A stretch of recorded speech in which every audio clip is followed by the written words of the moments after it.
Hey everybody, welcome back to the Magnanimous Collective. I'm your host, Sean Kubota. Let's start with a deep breath into the belly and let it go. Oh yeah, dropped in. Oh yeah. I got a really special guest today. He goes by Super Harmon or Harmon, but this dude's a superhero. This guy astounded me from the moment I met him with his energy, his vivaciousness, his love of life, and how he shows up just unapologetically and beautifully and with strength, but with gentleness and love and riz. And then getting to know him a little bit deeper, I was like, you gotta be kidding me. This dude has been through some stuff.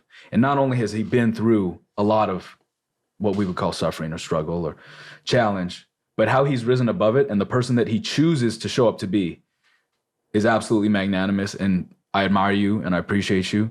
And you inspire me, bro. So thank you for coming on. Sure, man. Thanks for having me, John. Appreciate you, bro. Yes, sir. Yeah.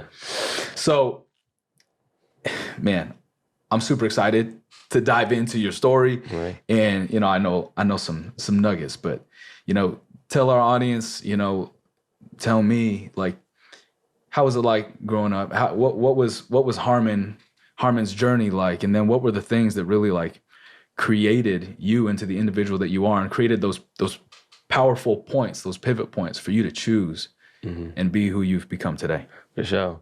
Well, I want to say thank you for having me, brother. Bro, I'm deeply honored. Yeah, deep bows, bro. I've danced with you. I've connected with you. You know, I've seen you, but to be able to drop in and really connect with you on a deeper level is a blessing. Because you inspire me too, man. Your music, the flows, like we've always connected on a music level. Yeah. And you were just mentioning something like adversity, tragedy over triumph. Yeah. And it reminded me of one of my flows. So one of the first lines I wrote is, obstacles only blessings wrapped up in my lessons. Puff, puff, pass, nigga, you know my session. Free at last, that I am free at last. Thank God Almighty that I am free at last. And that's you know, kind of sums up my journey. Because as a kid, man, I grew up here in LA. You know what I mean? My family was actually in the music industry. So okay. See, I didn't know that. Yeah, my grandma, she worked with Bob Marley. Speaking of music, okay, I'm gonna bring that a little closer to make sure we got point. There we go. All right, now we're solid. Yeah. Yeah, so my family's been in the music industry for generations. My grandmother was actually instrumental in signing Bob Marley. Her writer, Rod Temperton, wrote Michael Jackson's Thriller, Whitney Houston. Like, yeah, the list goes on. Like, yeah. Wow. My uncle managed them. So in the 80s, in 83, Michael Jackson's Thriller album was released. My grandma was working with Quincy and Rod and Michael. And so at that time, my family decided to move away from LA. My dad and my mom, my dad was the fire inspector for Los Angeles. He was the first black fire inspector for LA. Wow. Props to Pops. The federal government changed the laws, sent a decree to allow him in that position. This is your dad? Yeah, for sure. That's amazing. Yeah, so he was a trailblazer. And so we moved out of the city, you know, to give us the farm. We had 5 acres, you know what I mean? I rode horses. Where is this? This is in Apple Valley. Oh, okay, yeah. So near the Deep Creek Hot Springs, not far from Joshua Tree. Right on. So growing up out there, it was interesting because, my parents took me out of LA when the gang vibe, when everything really popped off in the 80s, when the drug thing hit. Yeah. And so out there, I never knew what gang, there was never fights at my school, no gangs or anything. I see. And also I didn't know much about and the concepts and dynamics of race. So I grew up out there in an all-white environment, not realizing, you know what I mean? Interesting. And then at 10, I moved to LA and I'm in Crenshaw and Baldwin Hills, like in the hood, dog, you know what I mean? So it was like, I went from an environment to the worst thing that ever happened was, it was some racism out there. Like, you know what I mean? Teacher wrote on the board, Harmon is a thief. I had kids call me nigger and tell me I couldn't call and stuff like that. It was real racism, but when I got to LA, I had to fight every day, dog. Like, it was squabbles. So every environment had its challenges. Yeah. But I was always grateful to have my family. I always had a solid foundation. Yeah. Sports and music were always like really there for me. And I was the healthiest kid in the world. Never had any challenges with health. Was always good. And man. So that was my life. I was on par to playing football at scholarship. I had all these scholarship offers at colleges. So actually Colorado, where Deion's at right now, was the first place that hit me up. Wow. I was state champion in track, football, baseball. Yeah, you built to be fast, bro. Yeah, I was good in the game. You built to be fast. I was really blessed out here. And growing up in the music industry was really beautiful, man. I grew up in Baldwin Hills, you know what I mean, in the scene. And it wasn't until high school. So as I'm in my peak, everything was good, everything's flowing. man, like the day after I won the state champion in track, I came down, had heart palpitations, and then I had this random internal bleeding thing. You know what I mean? Wow. That later manifested into Crohn's and colitis. I had these surgeries, but that's when my life really shifted. Yeah. Because before that, man, I was singing musical groups. I was like Coro di Concerto. We were headed to Rome to sing for the Pope at the Vatican. Wow. Had my sports stuff going. So it really changed my trajectory and, you know, my future. So Yeah. in the long run, I'm really grateful. Right. At the time, though, as it's happening, you know what I mean? You don't really see Devastating, it. right? Yeah, for sure. So that's a short story long, or long story short, as they like to say. Yeah. Wow. And so thank you for that. Thank you for sharing. And so, you know, this happens, the Crohn's happens, the colitis happens. Like, what was, like, obviously that was a pivot point, but specifically what ended up, you know, what did you uncover throughout that strife, throughout that challenge? So, yeah, to be honest, like the greatest gift I have is I'm a healer. Yeah. And the way that I heal is I find joy. You know what I mean? You do that. Yeah, for sure. That's, you know, You just generate that, bro. almost over the top, man. Yeah, My name is Harmon, you know, which means to find peace and joy, harmony. You know what I mean? Find balance in things. So, interestingly enough, man, like when I was in the hospital, I'd have my friends up there. Yeah. I'm just gonna tell it how it is. We used to be smoking blunts. We had dominoes going. I mean, you're from LA. Come on, like, that's how it is. Man. Yeah. And it was legitimate because I had a stomach condition. So they had a spot at Cedars-Sinai we could smoke. Like one night we're out there smoking our blunts, right? Right. And this other guy comes up and he's like, "You got a lighter?" And we're like, "What the heck?" This guy has like an IV pole, super skinny, and we're like, "Are you like everything good?" He's like, "Yeah, I'm from the cancer department. They prescribe marijuana for us here." Wow. We're like, "What?" So. But we had all these games, man. So check this out. This is like one of my highlights from the hospital, right? Yeah.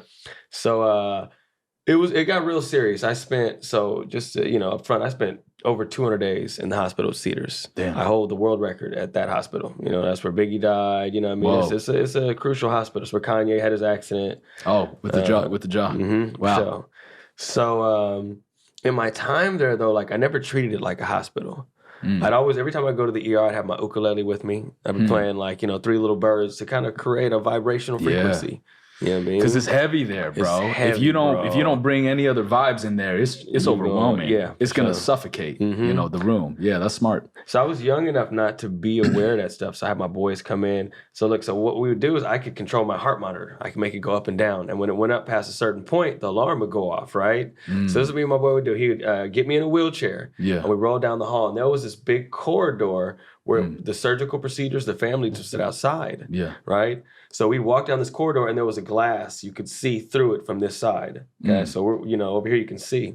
So what we do is we walk through, he'd have me on the wheelchair, I'd have my heart monitor go off, and then we'd push the wheelchair over. And everybody would rush over, right? Like, oh my God. And we'll be like, oh my God, Harmon, you. Oh, you were playing them, bro.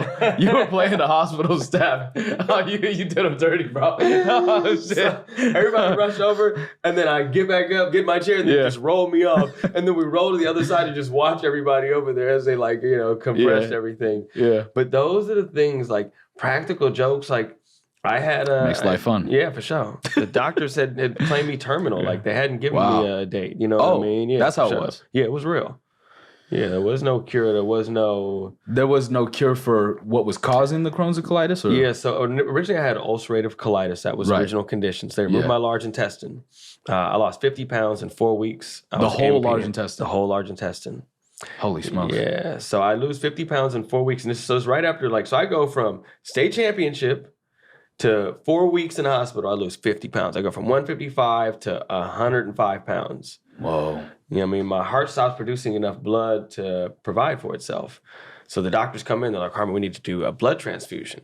And that was the first time I got scared. Like growing up, I had a real strong foundation in God. Yeah. You know what I mean? So I was never afraid of anything. You know, fear was like, I knew where I was at. Yeah. I'm gonna be honest, I played the role. I was a virgin, you know, until I got married. I'm still smoking blunts, but you know what I mean? It's against LA, you know what I mean? Yeah. But I had a lot of faith. So I knew I'd be okay. But so 4 weeks, lose 50 pounds. Doctors are like, you need to have a blood transfusion because your heart's not producing enough blood.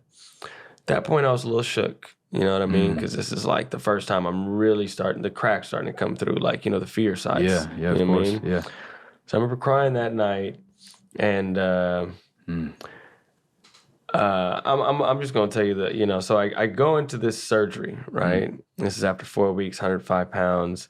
And I'm thinking everything's gonna be good. I'm a super athlete. I've done everything right. Yeah. Like I'm gonna come Invincible. out. Yeah, for sure. Yeah. Because God has always blessed me. I already know. Like I'm good. Come on. Right. Man, I go into the surgery. I wake up in the middle of my surgery, dog. Like I wake up while they're cutting into me, like removing my large intestine. I'll never forget this.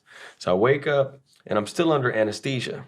Now, while you're under anesthesia, you can't really move, and the first thing that comes up is like your cognitive awareness. Right. So I wake up, and my eyes are awake, but I got the tube down my throat, everything's locked down. Shit. And I can feel them cutting me. So I'm trying to get somebody's attention because I can feel it, dog. Like I can feel inside of me, you know what I mean?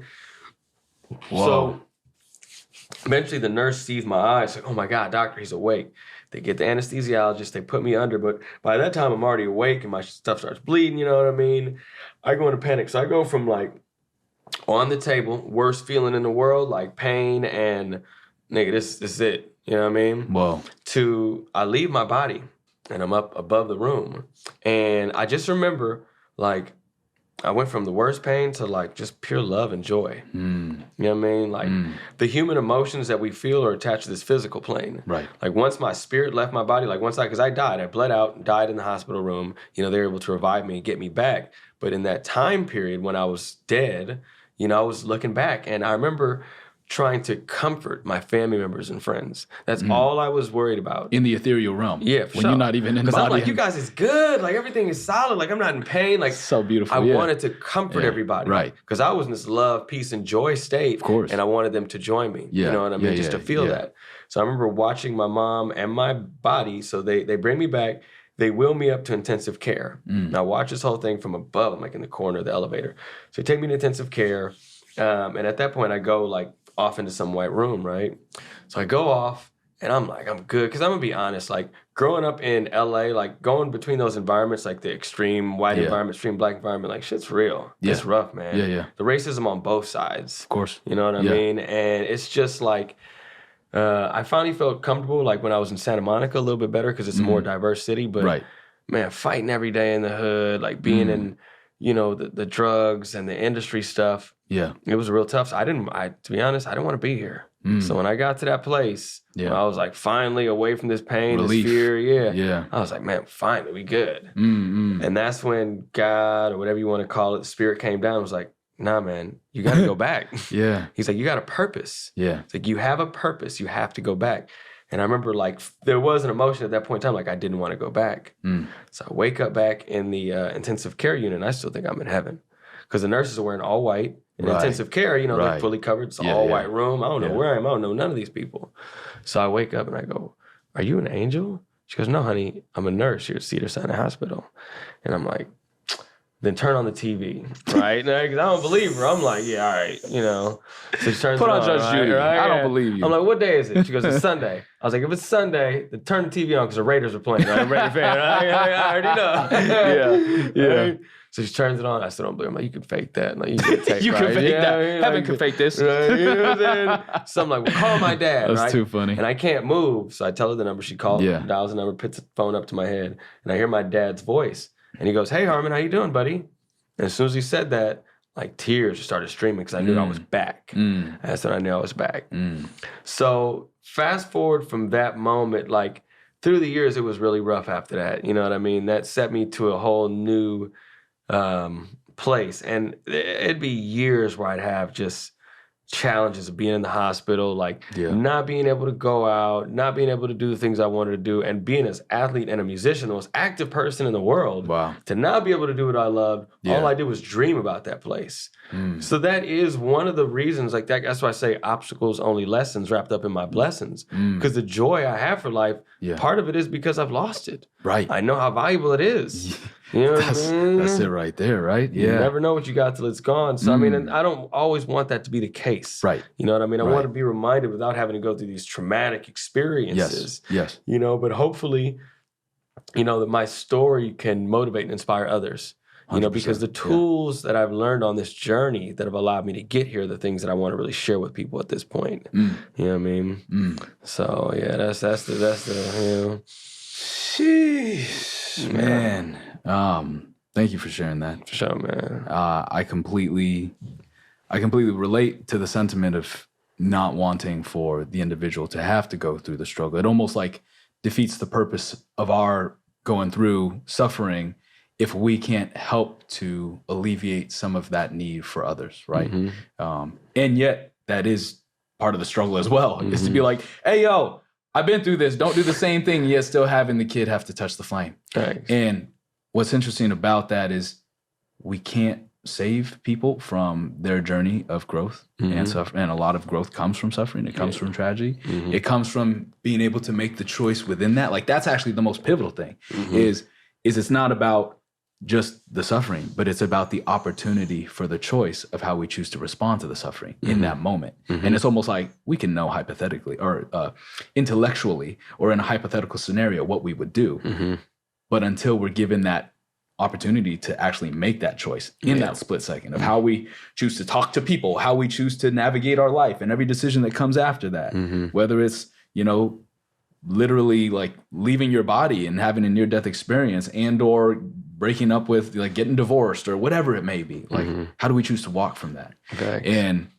And with that said, like, how you've chosen to walk, like, we're just literally like scratching the surface, getting a little like peek, but we don't, like, these viewers don't really entirely know how Harmon, Super Harmon, like, shows up. And tell me about that. Like, what are the ways that you choose to show people, exemplify to people, and embody joy, and why they may not have to make those choices or suffer themselves? Like, how do you choose to represent that?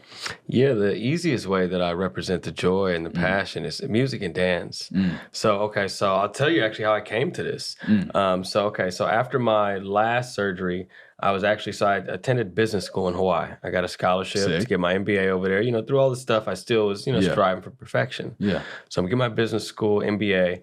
I get sick over there trying to make $1 billion so I can change the world, you know what I mean? And on the path, I realized that music and dance are the things that start to heal me. So I come back to LA, I have these surgeries, December 23rd, I think, like the year 2018. Doctors send me home, they give me 6 months to live. Like, this is it. Like, the infection's gotten out of control. I went really, really hard in business school. You know how it is. You're going, just neglected my body, went in. By the time I realized it was up, so doctors had given me 6 months, and yeah, man, I fell into a deep depression. You know what I mean? Like, not really motivated or inspired. And so over the next 6 months, the one thing that brought me joy, I'd sit at home, play the piano. You know what I mean? And that brought me, I go sing karaoke. And actually, I'd be on Sawtell Olympic, a little spot over here. I used to rent Karaoke the room Blue? out. Yeah, for sure. I'd rent the room out. Oh, okay. Yeah, and the place next to the Gia. Okay, gotcha. Exactly, right next to the market. So I'd rent a room out for an hour. And for that hour, I would call it raining in my brain. Because that's what it felt like when I was depressed. It felt like I could see these clouds rolling in. And when they did, there was nothing I could do to make a change. You know what I mean? You know what I mean? Regardless. Yeah. And so the music for that hour would allow me to clear the skies. You know what I mean? Then I started salsa dancing. And for an hour during my and in the beginning, like, I'm gonna be honest, I had a PICC line in my arm. I got an ostomy bag. Like, I'm going to the club, like, I can only go for an hour. I can barely stand up. I'm going, people, like, nobody realized how fucked up. I just got out of the hospital.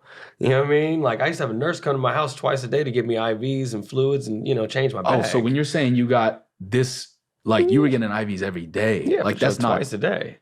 Yeah. Damn. Yeah, I had a PICC line in for months. Yeah, man. So, just wait, hold on. Hold on. A lot of you people don't even, like, you hear words. You don't understand.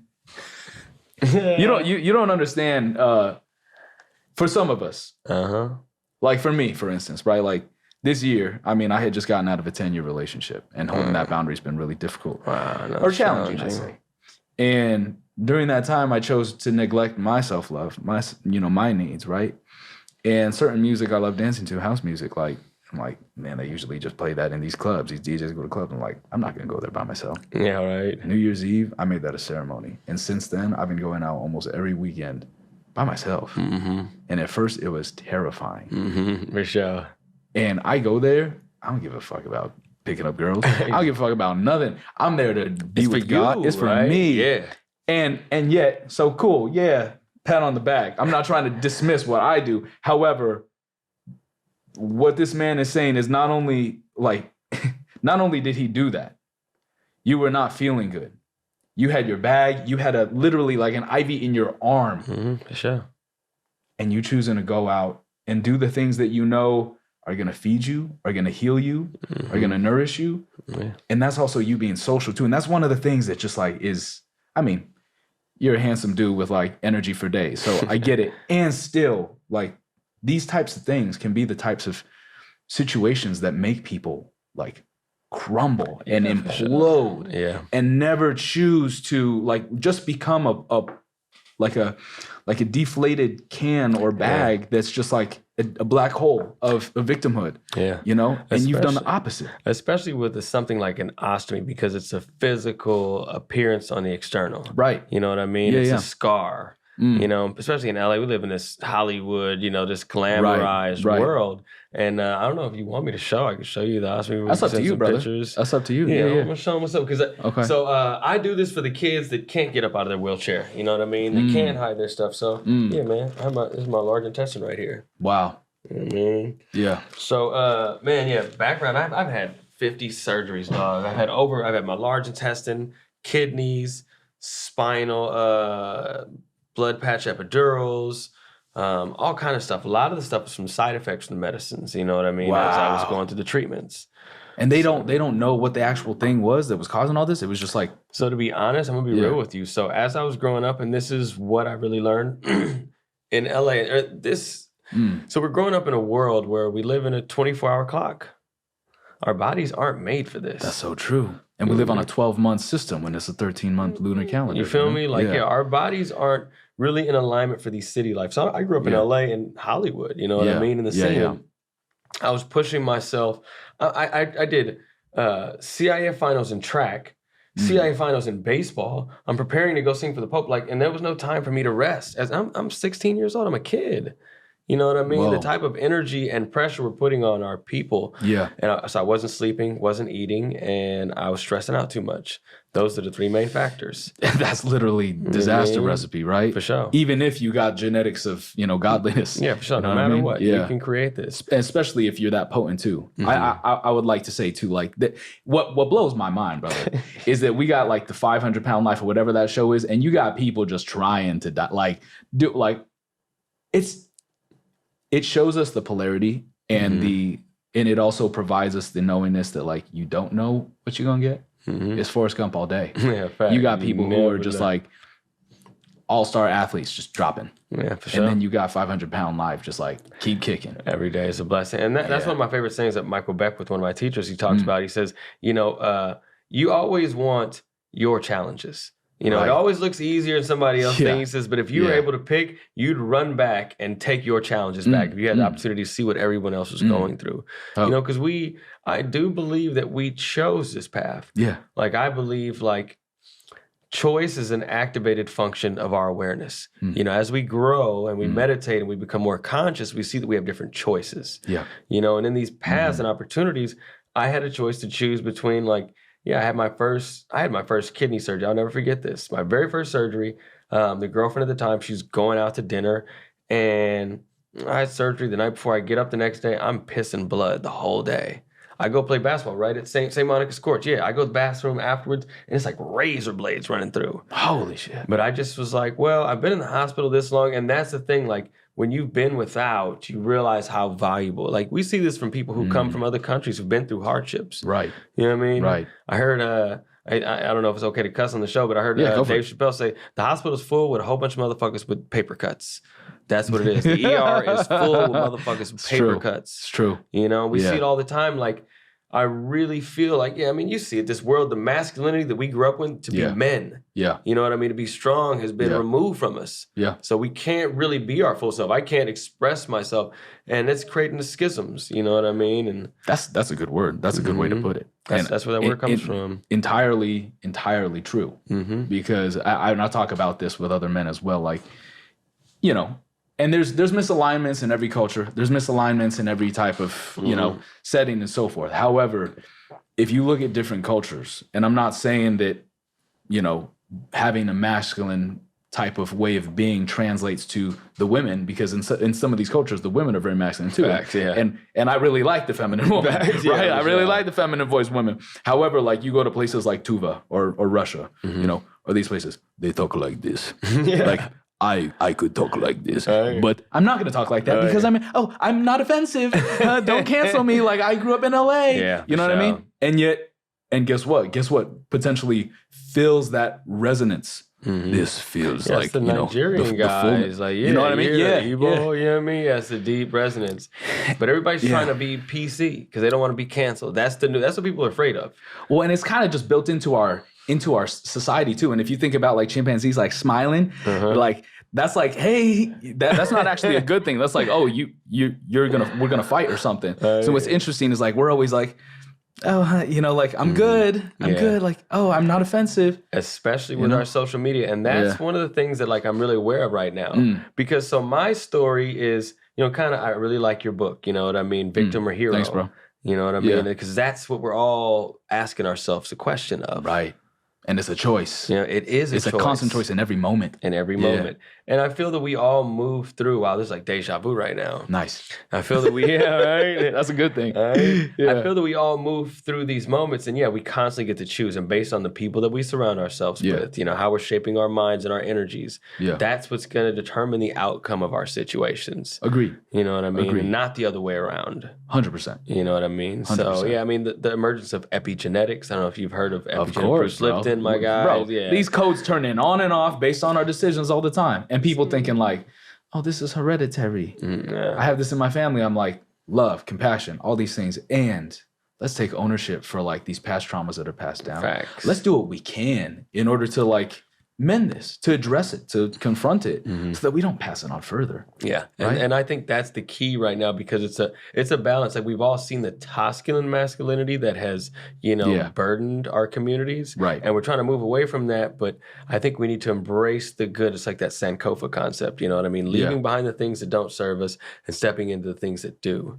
So because the reason I mentioned the social media, because I see we're all living our best lives. Yeah. Online, like nobody's posting. It's either like I'm gonna post a picture when I'm in the hospital dying, or I'm gonna post a picture when I got my Porsche and I just got $1 million. Right. But where's the in between? So true. Where's the journey? That's so true. We're all so sensitive about being judged and like, oh, I don't want them to think of me this way. I don't want them to see me my best side. I got to put filters on it.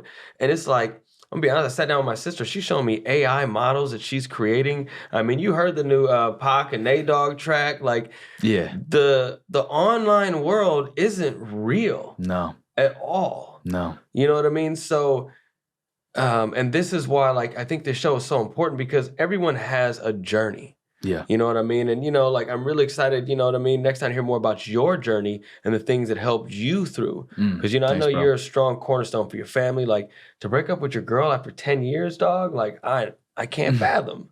You know what I mean? Yeah. I'm still struggling after, like, just 2 of mine. You know what I mean? Yeah. So, and to hear the tools that you use to get through. And the lessons that I've gotten beat into me. Because for some of us, it's like 10 years of bliss, and then all of a sudden it was taken away from us. Something like that. For me, it was, when are you going to recognize that you are not the one to save her? Captain Save-A-Ho. You know what I mean?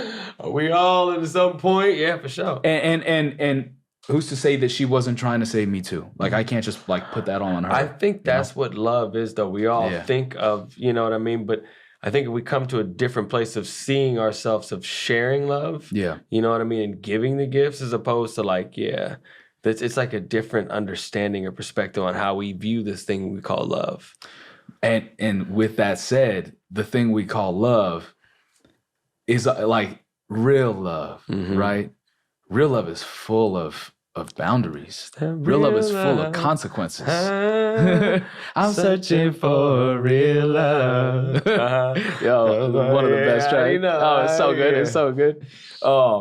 You know what I mean? Like, for me, the lesson was, for one, I'm not the one to save her. I've tried everything. You know, it's like every way possible, imaginable that I could try to be. Passive, aggressive, really direct. Like, you know, really, really nice and sweet. Like, all these ways. And then it's like, if I, like, the lesson is me creating the boundary, instilling the boundary, stating the boundary so that she can become who she's meant to become. And that's the only way that I can become who I'm meant to become, right? Facts, yes. And then the other part of love too. That's a Martin Luther King quote. I can never be who I am meant to be unless you are who you're meant to be. Like, we're all connected to this ever-existing chain of things. 100%. And so with that said, that, as we're talking about creating our own reality through our choices, right? That's a big topic that I've been talking about with guests, and it's a big, cornerstone of like what I'm about, what I stand on my soapbox with, is that I feel like what's proliferating throughout society, is obviously, I mean, this is very obvious that there aren't boundaries, there aren't consequences for actions. That could be through people committing crimes, that could be people doing like pornography or explicit stuff. It could be all sorts of things. The thing that's interesting for me is that I feel like that's entirely correlated with how we potentially treat our children, how we treat ourselves in relationships, all these things. Like, if we're not actually being real with the fact that there are consequences to our actions, then how can we actually ever truly, for one, be able to access the depths of love? But also there's another part, which is the depths of gratitude and humility. And the interesting thing, and why I love talking with individuals like yourself, is that you've had to dive. You haven't even dived. You've scraped the bottom of the depths, right? You scraped the bottom of that well and been like, oh, what's this? What's this soil like? Thanks. Oh, wow, there's some pebbles here. You know that place. And because you know that place, you've been able to access the fullness of gratitude, which one of the things that I've uncovered over the past years is that, like, I'm grateful, like, oh, I'm blissed out. That's not gratitude. Yeah, that's a taste, right? That's like a little, that's not a full deep dive. Yeah, gratitude is a full body and full embodiment of that feeling, that energy that you're projecting into the world. But in order to get there has to be, it doesn't mean we have to be like sobbing, but we have to kind of access that, like, the humility that comes with the grief in order to fully access the gratitude. And if we can't access all that, how can we process how not mean, but how stern we have to be in order to create the boundaries of what we call tough love, right? Because if we can't access that, then we're always going to be like, oh, well, we can't create this boundary because it's not nice. It's like, that's love there. Yeah. That's a love that you might not want to confront. Yeah. But that's love. And that's I really love the word love, you know what I mean? You've heard the different meanings. There's like 4 different ways of love. There's explain, please. Yeah. So there's eros, you know what I mean, which is like the love of, the man and the wife. There's agape, which is the perfect love of God. And that's what I always like to talk about, because there's different types of love. You know what I mean? And we're using this one word to describe all these things. So true. You know what I mean? Like, the way I love from a relationship, from the way a mother loves a child, is a total different thing. That's true. From the way I love food, you know what I mean? We use the same word to describe how much I love a color to describe the person that I love. That's so true. You know what I mean? That's trippy. Yeah. That makes sense. And so but it's just, when we really understand, like, the way I see love, this is my favorite analogy, right? My favorite analogy is like an orange tree, or, this is Mother Earth. Yeah. Orange trees give. They never ask. Like, you never come up to an orange tree and be like, hey, dog, you got my money? Right. You know what I mean? Like, did you water me? Yeah. Did you at least give me some sunlight today? Yeah. No, the tree's always like, I got you. Yeah. Always. You throw rocks at that tree, you could kick it, you could talk about it all day. Yeah. It's still gonna provide you oranges and never gonna judge you. It'll never shame you. You know what I mean? It'll never harm you. Yeah. And so these qualities that Mother Earth has shown us, I think we just need to reflect back, and then it's also a circular pattern. Yeah. Because the way we treat Mother Earth and nature, the way we treat our environment, the way we treat the people around us, it's a full circle. Yeah. And I think that's really what's happening right now. Like, we've all been, or at least I'll just speak for myself. Like, I've been trying to help others for so long. You know what I mean? And there's nothing wrong with that, but it's like we have to give from a full cup. 100%. You know what I mean? Because we all think of ourselves as, all right, you know what I mean? Superheroes, right? Everybody wants to save somebody, right? Like, come on, right? But this is the story that we're told. Agreed. We all got to go out on this journey and save someone, when the reality is, like, we haven't really connected with who we are. I mean, preach, brother. Well, all right. So, yes. And when you're saying that we have to, be leading with a full cup, if we're not choosing, like yesterday, we were talking about owning our reality creation, all these things. And one of my guests was like, yeah, it doesn't even have to be super big. Your purpose doesn't have to be super big. For now, just like take care of your basic needs. Mm-hmm. Like how drastic of a change that can be for someone's life, just to take care of themselves, to love their body, to do the things like you did in the midst of all of the voices and all of the adversity and all of the, what society should, or what I should do, or what society would dictate that I do, and going against that and having the courage and bravery and discernment to know and do otherwise. Mm-hmm. Yeah. Massive. And just through doing those simple things can lead to a multitude of change within our lives as well as outwardly. Mm-hmm.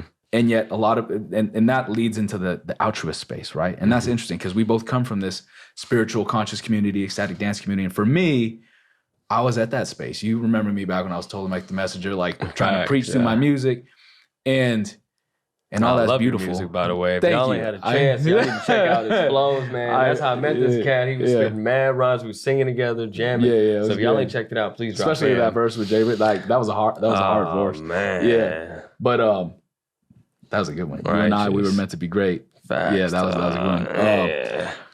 But with that said, one of the things that I learned throughout the Wait, hold on. You can't just spit it out. I don't some bars in here, dog.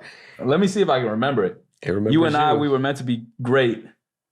God embodied hearts and minds we were meant to create. Every action that we choose, we decide on our fate. Your destiny is up to you. Don't you give it away. Woo. The power lying deep inside that you choose to awake.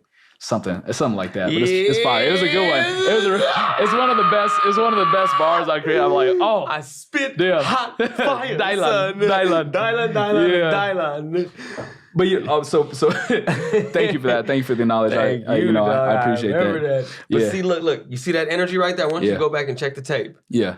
Like the energy just shifted right here. Yeah. And that's what that's really the magic of life. You true. know what I mean? To shift the energy. Yeah. You know what I mean? Because this was my key. Like I was able to, in the hospital, step out of those four walls and I would go for a run on the stairs. Like every day I run the stairs twice a day. Even though you just with IVs bag, I'd have the nurses unhook my arm. Sometimes I'd have to carry the bag with me up the stairs. That's wild. That's just how it was. Like, you got to do what you got, man. Yeah. Those spots on the roof. I know Cedar Sinai, there's a piano downstairs. I go every day and play the piano when I first wake up. I got permission to get it. I mean, almost a full year in there, you'd have to. 200 days. Like, you got to make being you. Yeah. If you weren't transitioning, you were adapt or die. Yeah. Dog. If you start falling into that energy of your surroundings. Yeah. And the interesting thing is, and I want to talk about this because this is the thing I'm like realizing right now. Like I do really well in super adversity. Like when the life's on the line, because my dad was a fireman. So his job was to run into a burning building when everybody else is running out. Yeah. That's easy. You know what I mean? The biggest challenge for me, what's the magician's name that like locked himself in the box for David Blaine? Yeah. David Blaine talks about this. He's like, look, I can lock myself in a box for a week, but when I'm at home, I can't stop eating out of the refrigerator. He has like a weight problem. David Blaine, check his book out. Wow. Yeah, he's like when I'm focused on these big events, I can handle it. But he's like, I have to lock my refrigerator at night. Literally, he puts a chain on there to keep himself from snacking. Wow. He's like, but these big events keep me from, so it's interesting because I really believe like this is the chain that we all have, in this ever essence life that, whatever we want to call it, is that, I know how to deal in the depths. You know what I mean? When the shit gets rough, like I can handle that. But the simple challenges, like right now I've been really healthy. Everything's lining up.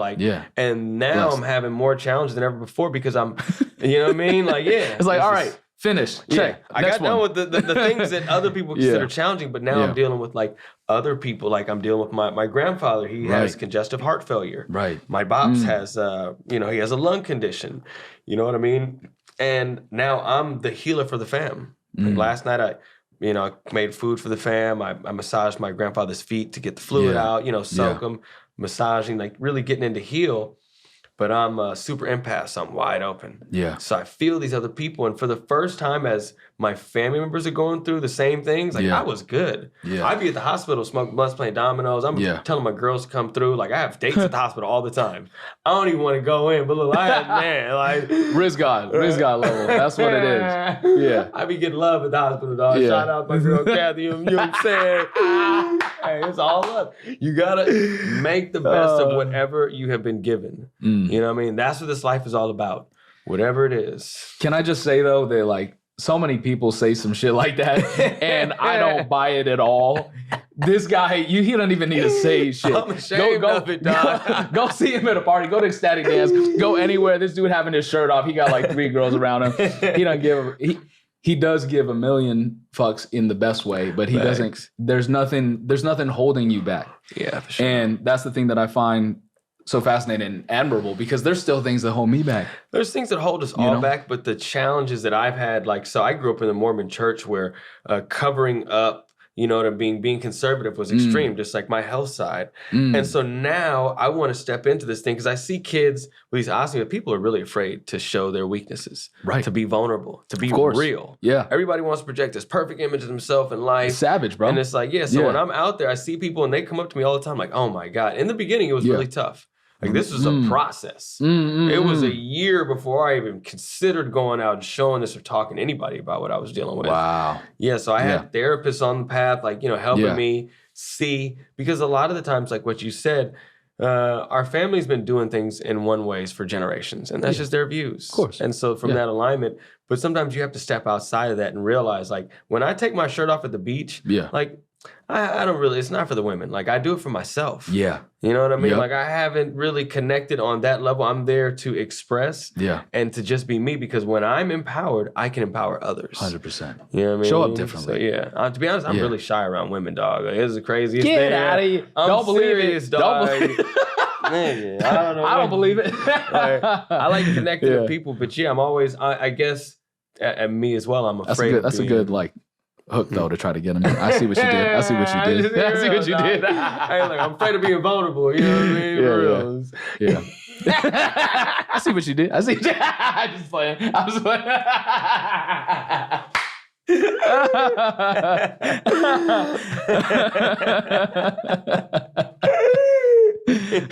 I'm not hating the game. It's all good. We're all in it, dog. But luckily, we're single out here. You know what I mean? Yeah. And it's a really good time right now. Yeah. Because the positive aspect of life, like I grew up in the 90s. Like, you know what I mean? We grew up in the Dr. Dre, Tupac, Biggie days. You know West Side smoke weed every day. Like that's what it is. You know, weed every day. Exactly. Oh, it's a great time. Yeah, right. Great time. My dad's been doing yoga and meditation since the 70s in Crenshaw, Leimert Park. My dad said when he was doing yoga and meditation there, they thought he was gay. Like, that was the correlation. I mean, that would, that sounds like the 70s, 80s. Sure. I mean, even 90s, early 2000s. Yeah, exactly. Yeah. And even in our days, it was soft. Yeah. You know what I mean? Yeah. And now, a few years ago, it was like, you know, it was trendy. Super trendy. Yeah. And now it's science. Yeah. You know what I mean? Now it's proven that these tools can benefit and help our lives. So these are the things I really want to share because, dude, I'm Wim Hof certified. I'm a massage teacher. Like, I did massage therapy during my undergrad. I'm a yoga teacher. Yeah. You know what I mean? Like Qigong and Tai Chi. I can do acupuncture for myself. You know what I mean? Like, the healing arts, I cook daily, I juice. Like, these are the things that I've really focused on throughout the years. You know what I mean? So it's really good to see that there's alternatives. Yeah. Because initially when I started dealing with this stuff, man, it was all medicine and side effects from super biological steroids, all this crazy stuff. Yeah. You know, now I use these tools. Yeah. You know, I can go to ecstatic dance on a Sunday night and free my mind. Right. You know, and drop into my soul. Yeah. You know, I can step into a singing kirtan circle and just sing and just be, you know, embodied. Yeah. You know, and I can find a place where people are speaking positive, uplifting things. Yeah. Because that's the cool thing now. And it's as bad as it is, like what's going on with Instagram, everybody talking about positive things. It's actually like, it's kind of cool if you think about it. Oh, 100%. Because back in the day, like it was real cool to kill people and to rob people. Yeah. And to be a gang. Like when I grew up, like people were bragging about horrible things that they hadn't really done. Yeah. And that's crazy. And now people are bragging about wonderful things that they haven't really done. That's true. You know what I mean? Yeah. So, like, you see the extremes that we've gone through. Yeah. You know, and I'm really hoping that we can find a happy medium. You know, we're stepping away from these areas and, like, you know what I mean? Can we just be? I mean, I agree. And I feel like you know, as there's balance in the world, there will always be, like, an equal mix of oil and water, right? And so, because of that, you know, and that can get shaken up. And I feel like what we're experiencing right now is, like, very potent highs and very potent lows, right? And And yet, when that oil and water comes into this nice, perfect harmony, there's a way to do that yin and yang, right? And I feel like what's happening right now is we're being forced to look at what we are creating. And that ties in entirely perfectly with what we're talking about in regards to reality creation and like owning our choice and owning our reality and what we choose to accept and respond to in the moment, how we choose to perceive our reality in the moment and how we choose to respond to it, because it happens on an individual level. And then that creates the collective, right? And that creates then our collective creation into what we're experiencing. And so, one of my guests was a former police officer, right? And he's like, bro, I feel like it's too late. I'm like, I hear you. I feel that. And I feel like this is the natural way of things, so that we can't be like, whoa, it's hot by the fire over here. All right, let's find the nice medium where we're getting warm, but we're not getting burned and we're not too cold either, right? That perfect space. And we kind of have to gauge that. And so yeah, 100%. And with that said, like, I really appreciate you sharing, like really laying it all out on the table and being vulnerable, because like that's what I love to witness. I love to see like how a Harmon is made, like because it doesn't, knowing that this was a process for you to be able to come out with it. Not only does that, although I still am gonna have you in this like superhero space in my head where but what it does is allow for me to feel deeper into relation with you, and obviously the viewers as well, because and like we talked about before this, like in a lot of podcasts, there's a lot of people who are like, oh, I'm worth hundreds of millions of dollars. And it's like, that's why my voice is valuable. And it's like, awesome. What'd you give up along the way? Because I can see that bright, shiny thing. How's your relationship with your family? Thanks. What you call a rich man? You know what I mean? On For the real. Journey. And this is perfectly timed because Bob Marley movie just came out. So his grandson just launched his first. Checked it out. That YG. The movie's really powerful, and the same message that he was promoting then is what we're promoting right now. You know what I mean? This message of love and peace, whether it's inside or outside. Yeah. And, like, we've talked about a lot of things today, but I want to touch on one other story before we, before we wrap it up. Please. It's for me, because this is what I'm experiencing right now. It's this surrender. You know what I mean? To the divine flow. And it feels like, I guess what a caterpillar would feel like if it was being converted to a butterfly. Yeah. Feels like you're dying, dog. You know what I mean? Yeah. Like, you got to kind of release those things. And, so short story long, like on this past, I'm in Hawaii, I'm in business school, and man, the doctors over there, I had Crohn's for 20 years. I had surgeries, been dealing with it. I had challenges, but I was at a point to where I was like, I was going to do business school for a year in Hawaii, and then I was going to do a year in China. Yeah. Wow. So I'm on the path, and I get sick. And along the way, the doctors prescribe pain meds. Like, I've had pain meds throughout the years, but they prescribe Oxycontin at this time. Ooh. You know what I mean? Like, it's a real deal. And that's why we really want to talk about this, to make people aware. Please. You know what I mean? Because a lot of the times, we think our doctors, and they do have your best interest at hand, but they're not always aware of everything. Of course not. You know what I mean? So they have the knowledge they have. So these doctors prescribe this in Hawaii. And after being on it for about 3 years, like, I really went through some challenges, dog. Yeah. So actually, when I got better after that 6-month surgery, I'm still on pain meds. And my mom, who's a drug and alcohol treatment therapist, like, as I started getting better, I started showing symptoms. My mom was like, Harmon, I think you're addicted to this medicine. And at first, I didn't want to believe it, because it was like, you know what I mean? Like, nah, ma, So later, ironically enough, so check this out. So I'm in a super deep, dark depression. I literally just got this IV out of my arm. Now, I'm taking medicines that are being prescribed by doctors. Yeah. So in my mind, like, there's nothing that could be wrong with this. You know what I mean? They got my back. Yeah. So I get this drainage tube out of my hip, the IV out of my arm. And I remember going to a family reunion. And I was really down at the time. But at that family reunion, I felt this love energy. And for a few hours, like, I didn't need to take my pain medicine. Yeah. You know what I mean? Oh, yeah. You know what I mean? Yeah, 100%. So I get back, and like, I know I want to make a change. Yeah. Now, here's the cool part. Like, I just realized, and this is one of the most amazing things ever. I realized I was like, man, I'm actually healthy enough for the first time ever to go to Coachella. I mean, I had been 10 years ago when I was healthy, but I was like, I can actually go. Yeah. About 30 minutes later, I get a call from my aunt. She's like, Harmon, I got some extra tickets and a house out in Coachella. Do you want to go? And I'm like, what? So I end up going. I fall in love at Coachella. Okay, now this is like, I really want y'all to get this, right? Peep this. This is the most amazing story. Now, at this time, I've been taking pain medicine for 3 years. Okay, like consistently, doctors, every 4 hours. So I'm at Coachella and I'm walking around. It's the weekend is performing. Okay, so it's the night of the weekend show. So we're at the Do Lab, getting the popping. The Do Lab. That's throwback right there. So I meet this girl at Do Lab. We are losing it on the dance floor, right? Like for the first time, I'm like in the zone. So we go back to the weekend show.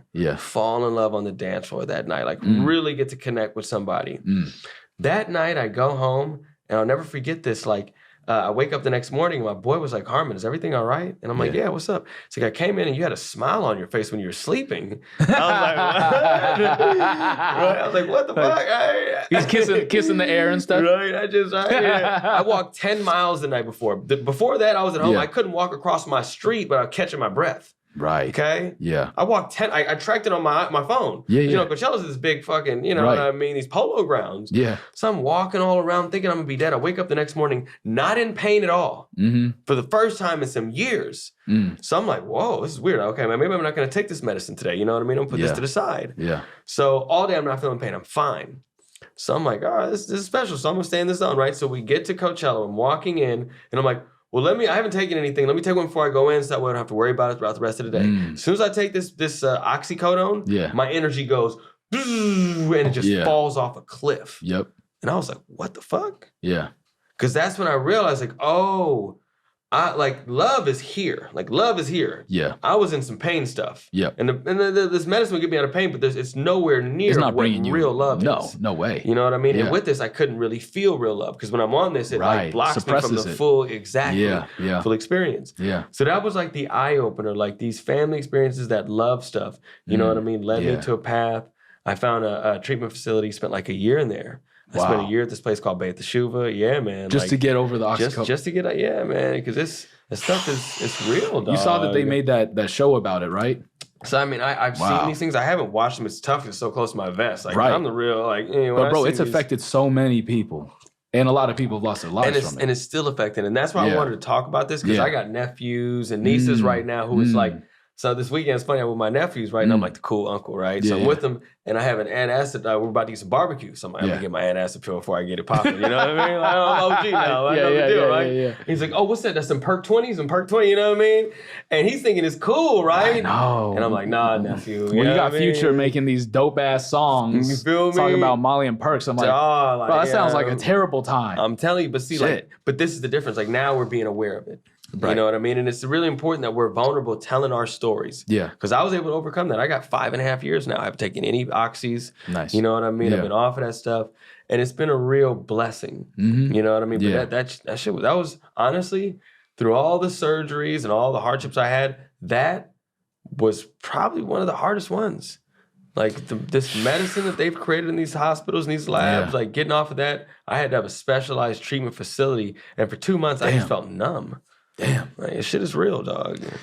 So, I mean, I believe it, and I come from a family of doctors. My parents are dentists. My one of my brother's a nurse. One of my best friends, like literally my best friend since growing up, he's an interventional radiologist, and he went that path. His parents forced him to do that. I got the opportunity, the blessing to be able to just be an art student, do my own thing, and it's been a lot of finding, I tell you what. But, a lot of lost and found. And what I will say is, I became a yoga teacher too. I was vegan for 10 years. I was raw vegan for 3. I was an executive raw vegan chef. Like, I did the whole gamut, right? And I was always so pro, this is the one. Like, I've always been like, all right, there's like epigenetics. There's everything's attached to the spirit, the soul. Like, there's things that we can do. We could basically go in and do genetic manipulation through how we perceive our reality, how we choose to operate, how we speak, all these things, as well as going into medicine journey or deep meditation, hypnotherapy, all these things. Facts. And there's room for, the Western medicine, but to not integrate. Like, when we look back at even our grandparents' generation, like my grandpa, there was this company, like I'm Japanese, right? Mm-hmm. They had arsenic in all the soy sauce, and his siblings were getting sick. Like, the family was getting sick, and they had Italian mobsters come in. Everybody's home, take it all out, especially just the Japanese. took it off the shelf. Like, went into their home, just like busted in. That was 2 generations ago.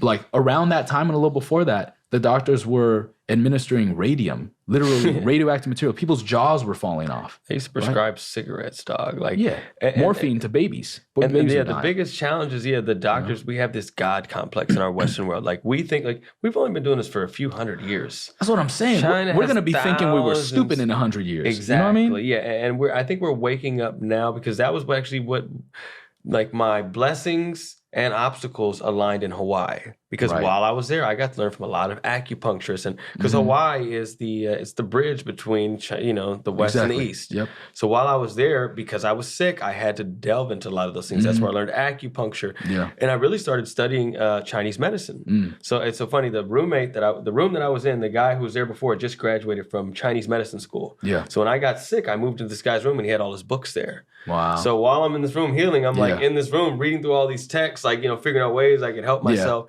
And they worked. Yeah. You know what I mean? And I think meridians are real, bro. It's real. Like breath work really works. Yeah, like these guys have known this, and we've measured it now scientifically. 100%. And I think the key is just like identifying these as tools and integrating them, but also realizing, like, look, if I'm having a heart attack, take me to the ER. 100%. 100%. But if I want to find out what caused that and prevent it in the future, that's the Eastern side. So I see both, having a place. Yeah. And that's the key with like even our masculinity. Yeah. You know what I mean? Like all these things are our diet, because I was on the vegan, vegetarian, and I went so extreme on it that I was unhealthy. Me too. I wasn't feeling myself. You know what I mean? Too, like, I was bro. skinny. I couldn't lift a weight. Deficient. I had no energy. Yeah. I was angry and weak all the time. I know. Yeah. Yeah. So we're all finding it together though. You know what I mean? And that's a beautiful and challenging thing. Yeah. Because that's what you said as the artist. Like, other people have their lives picked out for them. Yeah. And it's easy. It's cookie cutter, 40 hours a week. Boom, I'm in, I'm out. Yeah.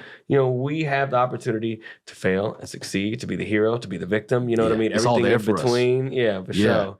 And, and I like what you were saying about surrender too, because that's an aspect of it. When I say like we create our reality within the confines of what we,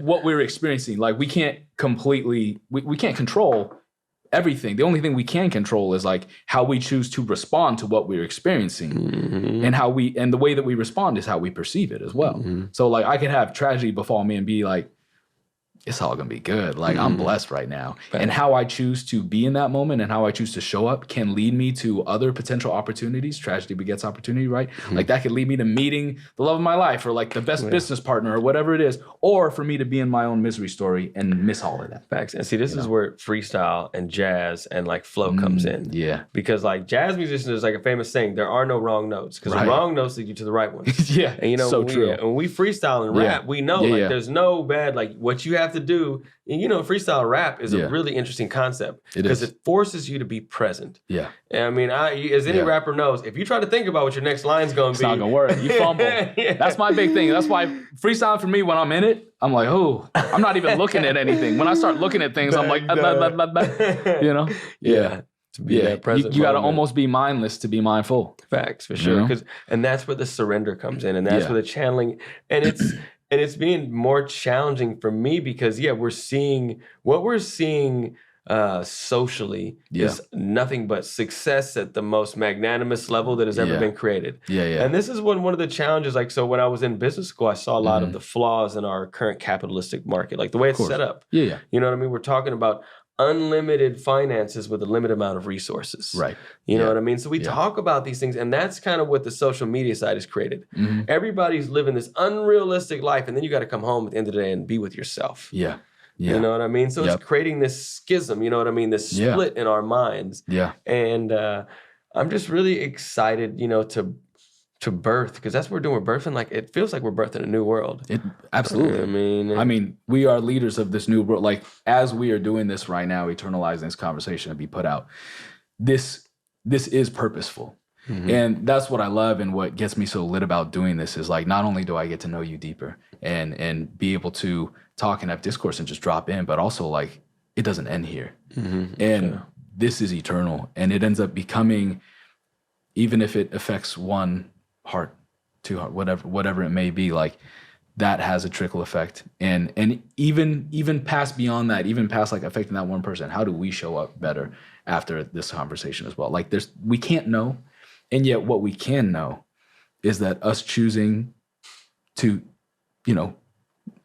embody these topics, embody what we're saying, and then have that reaffirmation and know that we're not alone and be strengthened by each other. It's like that can only, be of service to us. That can only be good. It's priceless. So, we're saying yes to our higher selves and then supporting each other on this path. Yeah. And being like, oh, thank God. Okay, cool. You get it too. You get it too. Artists, like, are you crazy in this city, dog? Like, we're all on this. Yeah. You know what I mean? And I know it's been especially like, how old are you?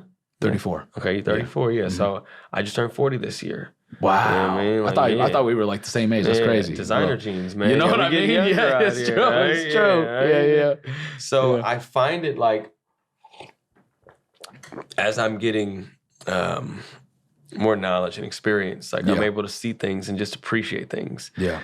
And, just moving through the space, like just understanding and being grateful. Yeah. Of creation, of people, and like just this moment, man. This is like, I'm really grateful to be here with you, to share these stories, just to support you on your path. Yeah, man, because it's been, to be honest, like, this, since the pandemic, whatever you want to call it, like it's been an interesting journey for all of us. 100%. Getting back, just reconnecting with people. Yeah. You know what I mean? I had to be honest, I had a really good COVID experience. My COVID time was the greatest, dog. Yeah. Like, everything was solid. I had a good system, but it's been since the release back into the wild, shit got real. You know what I mean? So it's been the exact opposite. Most people, I like what I'm feeling right, what I've been feeling recently, I guess a lot of people went through in COVID time. Because right now, a lot of the times, just because of what I'm experiencing with family and friends, like there are times like, I feel trapped in my own mind. Yeah. You know what I mean? But I know that's not true. And that's where the practices come out, because I can stop and dance. I can stop and do my breath work. You know what I mean? I can stop and do these things. But at the same time, like, there's challenges. There are days where I just like, man, it's like I said, this is so interesting. Because like I said, my man can't keep himself out of the refrigerator, but he can hold himself over the cliff, like, you know what I mean? And that's what I've been able to do. So I'm really excited about learning new things, about reaching out to new people, you know what I mean? And finding new skills that I can be grateful for along this path. Yeah, I feel like it's a new chapter for a lot of us. And that new chapter comes with a new set of challenges. It comes with growth that we didn't realize potentially, like, oh, wow, there's a lot to grow. There's a lot of refinement. Facts. Like, I was just telling him, I guess, the other day, I'm like, watching these videos and watching me and like how I speak, my discourse, all of it. Speeches were like my, like, I could write a speech, memorize a speech. I can hear your diction. You're a great speaker, your bass voice. Thanks, bro. So. And when it comes to just free flow, like there's a lot that I could pick out where I'm like, my gosh. And that's okay. Yeah, we're our biggest critics. That's the one. To be honest with you, I'm not even going. I can't even look at the screen right now. Like, I'm gonna be real. Like, really? That's funny. I can't watch my shows. I can't listen to my music. That's one of the reasons. Like, I kind of stepped away from doing it because I can't. It's so hard for me to look at myself. You know what I mean? I overperceive, I'm overjudging, and I'm a perfectionist because we grew up here in Hollywood. Isn't it funny? You know what I mean? We're in this land that creates the images. Like, one of my favorite sayings is, within a 15-mile radius, 90% of the world's content, media, and art is created. Like, think about that. The place is called the City of Angels. Yeah. It's in the Holly Land. Yeah. You know what I mean? Yeah, the land of magic. You know what I'm saying? Like, come on. Hollywood, like, the magical stick. Yeah. The Holly wand, means the happy, magic wand. dog. Yeah. You know what I mean? Like, does it? Well, Hollywood is like what they would create the wands from, like magic. Oh my gosh, no way. Yeah. No way. So that's what I'm saying. So, like, we're in this magical city. Yeah. With these because it's like, what we're dealing with is non-tangible reality. Yeah. Every other place, like, they cut trees down, they build houses. Yeah. You know what I mean? They plant oranges, they grow oranges, they sell oranges. We're here creating fucking ideas. We're pulling some shit out of the inferior realms, bringing it down, making it tangible, then sharing it with somebody else so that they can experience that. Like, that's fucking magic, if anything else ever is. 100%. You know what I mean? So, like, but also one of the reasons why we feel so much, because the people are here, like, we're artists here. And to be in this, to feel this energy, to be constantly surrendering to the energy that's coming through, like, man, I feel it. You know what I mean? And one weekend, like I can feel the greatest night of all time. Like when I'm dancing, we out here getting it. Yeah. And then I get back home and my grandmother's crying because my grandfather's heart's at 25%. His feet are swelling up. You know what I mean? And I realized like this is something that's happening. Yeah. And I think honestly, that's been the most challenging thing with me because when I'm sick, I can control that shit. Right. I can handle it. I know I'm gonna be all right or I'm not gonna be all right, but either way, like it's here. Yeah. The most challenging thing for me recently has been watching my father go, like, my dad's been getting sick, my grandfather, like, the people around me going through challenging and not being able to control that. Yeah. You know what I mean? And that's what we run into. That's why we find people that we can help. That's why we find girls and friends that, you know, we can do this because it's like, this construct that we've created within ourselves. Yeah. You know, so... I'm really excited to get through this, and I'm really just grateful to link up with you, dog. Likewise, bro. You know, because it's just been a while since the homies have had homies.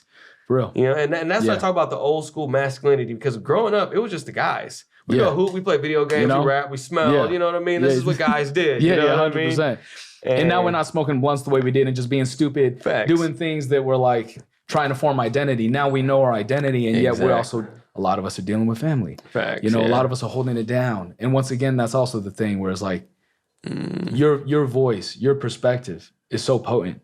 It's beyond potent. It's so enriched to me where if I didn't know you and I started to listen to this podcast, I would be intrigued and want to listen to it. And I don't really even listen to podcasts like that because a lot of these people, I'm like, okay, right? Like, okay, cool. He made a lot of like, cool. Facts.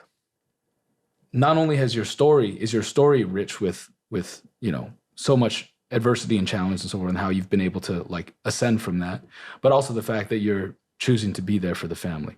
That, like, for me, that's paramount because that's how I show up, and that comes first. You can't break the integrity. And what's interesting is that in this world, like you're talking about with social media and all these things, like it's being perpetuated. It's pervaded throughout society as like a norm now to like, oh, you don't need integrity. What's that? Integrity? Oh my What's gosh. that? Honor? What's that? So, okay, you know? So Plato talked about this. So it's interesting, like one of the blessings I had growing up, so I was in the hospital like most of my high school time. I ended up getting my GED. Like I was like, wait, I can take a test and I don't have to do two more years? Are you guys crazy? Like, that's a fucking y'all need to check this out. High school students, check out the GED test. If you want to finish high school, I started taking college class. I was reading Plato's Republic in 16. I was reading Shakespeare. Like, I was way ahead of the game. So it's like, why my teachers don't even understand this shit, so why are they teaching me? Yeah. So I'd be at home. So one of the aspects that Plato talks about in a Republic, right? Yeah. He talks about this coat or this blanket of many connected different patterns. Yeah. So this is what we're dealing with here. Like, America, especially Los Angeles, is a melting pot. Right. And so we bring in all these truths that people have brought to see as reality. Like the challenge with other places like China is they have these set truths that can't be changed. And some of them aren't in alignment with truth. Right. You know what I mean? Here it's like we can change it, but we don't really have a foundation to start from. There's no foundation to, you know, to branch off. So Plato talked about this to where you have all these different patterns being sewn into this one big piece. But it's like, but at some point, like that shit's not gonna work. Yeah. You know what I mean? Like, it's just, it's too big to really encumber, like, the truth of, you know, reality. Yeah. So, and it's good to experiment, to try new things. But, I think that, because we can't even talk, like, I'm talking to my boy, and it's like, I mean, you know what I mean? Like, since, and that was the thing, like, during COVID, there was no feedback. There was none of your boys be like, man, shut the fuck up, dog. Like, you can't be saying that out with people. They're gonna think, you know what I mean? Like, growing up, you had your friends. That's what a group does. They check you. Yeah. You know what I mean? They keep in contact. Like, I met you talking about this again. You know they're gonna think, you know what I mean? We would tell our friends, like, dog, that's not in alignment. That may not be true. I know you think that, and your friends will care enough because they want the best for you. Right. Nowadays, if somebody catch you saying some shit, they're gonna post it. Put you online and front you, you know what I mean? And like, this is the world. Canceled or something. You know what I mean? This is where we're like, I didn't know you thought that. I'm gonna be honest, because the shit came out when the COVID or when Trayvon Martin shit came out. Yeah. Everybody wanted to be like, oh, I'm woke or I'm this and that. I know. And they were trying to get on you. Yeah. Because you were like, oh, so you remember that? Nigga, of course I remember that shit, dog. Yeah. And that's the play now. I'm gonna throw everybody under the bus. Anybody that ain't in alignment, or if like, and especially like, and this was happening with, you know, men with race, all these things, instead of us having a real conversation, you know what I mean? It's like, oh, well, you ain't down with the tribe, you know what I mean? You ain't, and it's like most of these motherfuckers that are saying that shit are living in Palisades, nigga, ain't never been to the hood, like ain't never really grinded. Like I know, you know, it's, I've lived there and it's nice. Palisades is the deal, but it's this bubble that we're able to live in. And when I would go sing Christmas carols downtown, the people that I would bring from Palisades down there were like, oh my God, there's homeless babies on the streets. Sheesh. I'm like, yeah. You guys need to come get with it. Like, realize this is going on so that we can make some, you know, some changes. I mean, go on, well, talk about it, I just have to say, the thing that really... What the hell happened, dog? Yeah, you gotta break me down, dog. Well, the thing that kills me about these topics, right? Because like, everyone gets caught up. Well, for one, I don't remember when the conscious community just started believing everything in the news and agreeing with all the news, which is controlled by like only 3 corporations. It's like, why are you guys just brainwashed by the news all of a sudden? Y'all psyops.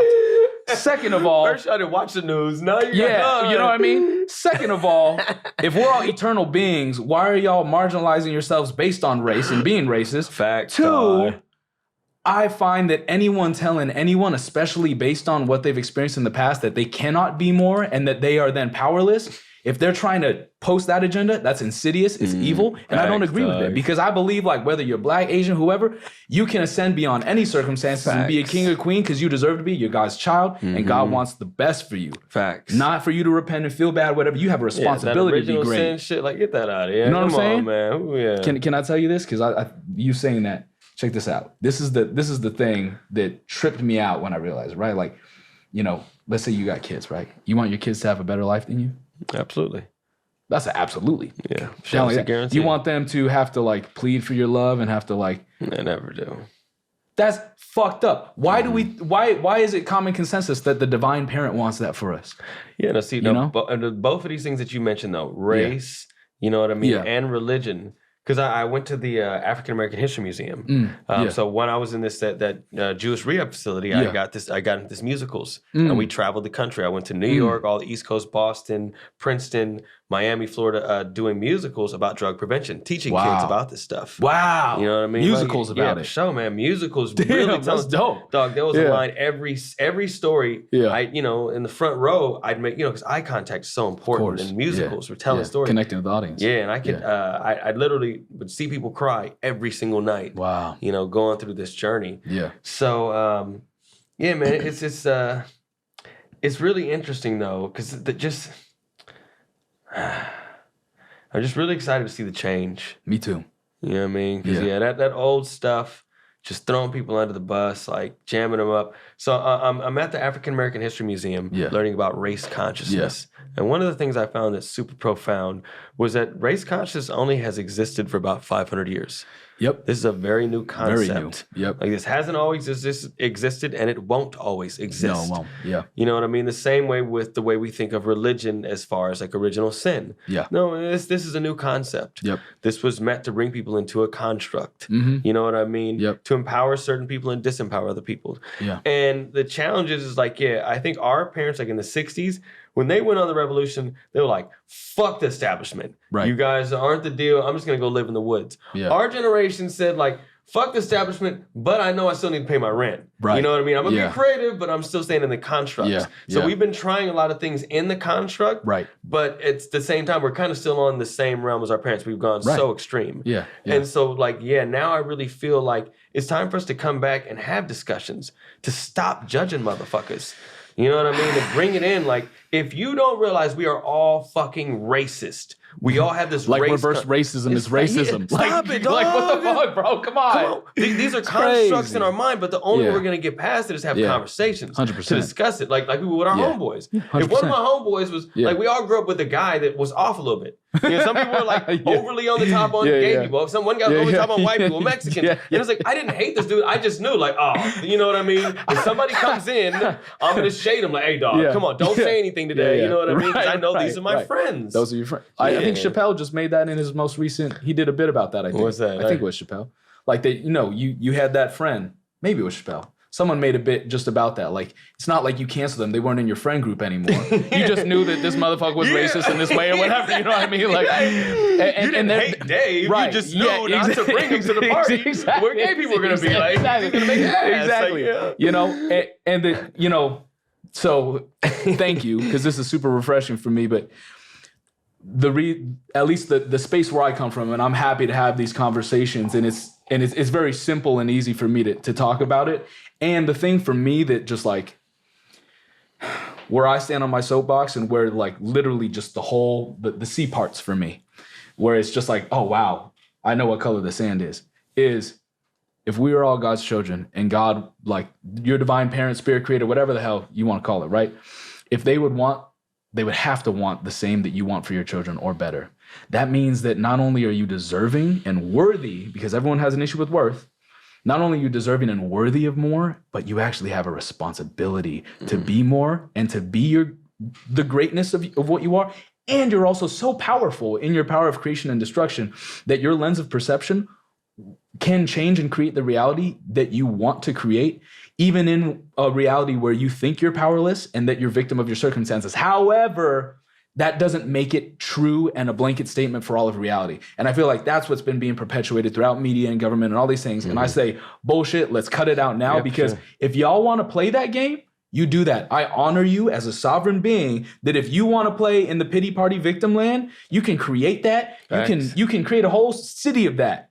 You could do that thing. Yeah. However, I will not. I'm not going to show up. I ain't showing up. RSVP to that party. You know, you keep that shit to yourself. Yeah, for real. But it's a choice, like you're saying. It's a choice, and we all get to make that choice. And, and like I said, choice is a function of activated awareness. You know, as we meditate more, and now it's really cool. You know, because we have there's so much polarization now more than ever before. You know what I mean? And, there's tantruming older children too. Yeah, and I don't want to say more than ever before, because my favorite, there was a comedian, he was like, I always hear people say it's more polarized than ever before. He was like, you know, people used to go and shoot each other during the Civil War. Yeah. Wait, some motherfuckers in the South are talking shit? Oh, yeah, Chappelle's like, all right, I'm going to walk down there for 3 months straight. Just shoot the first motherfucker I see. Like, that's where we're divided. Like, it's not that divided. You know what I mean? We just like feel a lot more. You know, we're paying attention to our feelings. Well, and speak on it, dog. Speak on it. I see you over there. Well, I mean, we're paying attention to our feelings, and so, you know, man, I'm repeating myself a lot of these things, but this is the topic that I really love. These topics you know, people get older, right? Does that mean they're adults? Right? Or do we have older children? Like, we see these kids who aren't, once again, being taught boundaries, being taught consequences, and they're just tantruming in the supermarket or whatever you at. And it's just like, oh, let them cry. It's like, they're searching for a boundary. They want love. They want you to tell them, hey, this is not okay. This is how I operate in this reality. Just like a dog, when a dog ends up going and like snarling at their babies or biting the back of their neck, they're not being mean. They're just like, hey, let me tell you where this is so we can have a great relationship and I can love you to my fullest extent without you ever doing me wrong. That's all, right? And so when you have these people who are tantruming and acting like this is empowerment and this is being popularized and glamorized and becoming the common norm, that like, oh, I'm emotionally regulated. This is me being, you know, empowered. And this means that you have to listen. It's like, no. Excuse me. You are a sovereign being. You are in full charge of this. Don't ever put that on me. You're choosing to be triggered. Yeah. Right? Because you can command the divinity within yourself and be like, what you said right now, I could choose to let hurt me, but I'm not going to do that. Right. And we can have a conversation right now, because maybe I can enlighten you and maybe you can illuminate me, because I'm going to be that humble to be there. Or in society, it's just like, and that's like what's been shown. And it's like, hey, do more of that. Because it's like, hey, be dumb. Well, because people want to be, you know, and this is not what people want, but if you got to take a step back. Like if I'm running, imagine we're running this city. Yeah. I was getting my pilot's license. So my family bought a ranch out in Joshua Tree. Nice. Right. So I was driving back and forth to LA. And the drive was like 3-4 hours. So I was like, man, I'm over this. It's not efficient. Yeah, efficiency is like what drives us. Yeah. So I started flying. I was getting my pilot's license. I got a few hours on there. It's amazing. Really cheap. Like, to be honest, you should check it out, dog. Yeah, I want to be a pilot. Yeah. Dog, we go to Santa Monica Airport. It's $150 for an hour. The license, like it's really easy. Yeah. So yeah, you only have to get 40 hours. Yeah, we have to go up one of these days, right? Like, I'm scared, but let's do it. It's real fun. Yeah, all right, you gotta face it. Fear is safe. Trust me, exactly. right? Yeah. So I'm on these trips and I'm flying back to LA one day, and I'm overlooking like the freeways and the fucking the drainage system, the sewers, the electricity. And I'm like, dude, the people who built this city, you know what I mean? They have spent an incredible, like the amount of energy and time it came to create this. The infrastructure is you know insane. What I'm saying? Like, come on now. Yeah. So the people who, if we were running this shit, we would do everything possible to make sure this shit stayed status quo because we invested everything to build it. Like, let's just be like, you got to kind of flip the script. Right. We're running it. We built this thing. We want to keep it the same way. Yeah. You know what I mean? So we're going to set up boundaries and parameters to keep it in structure.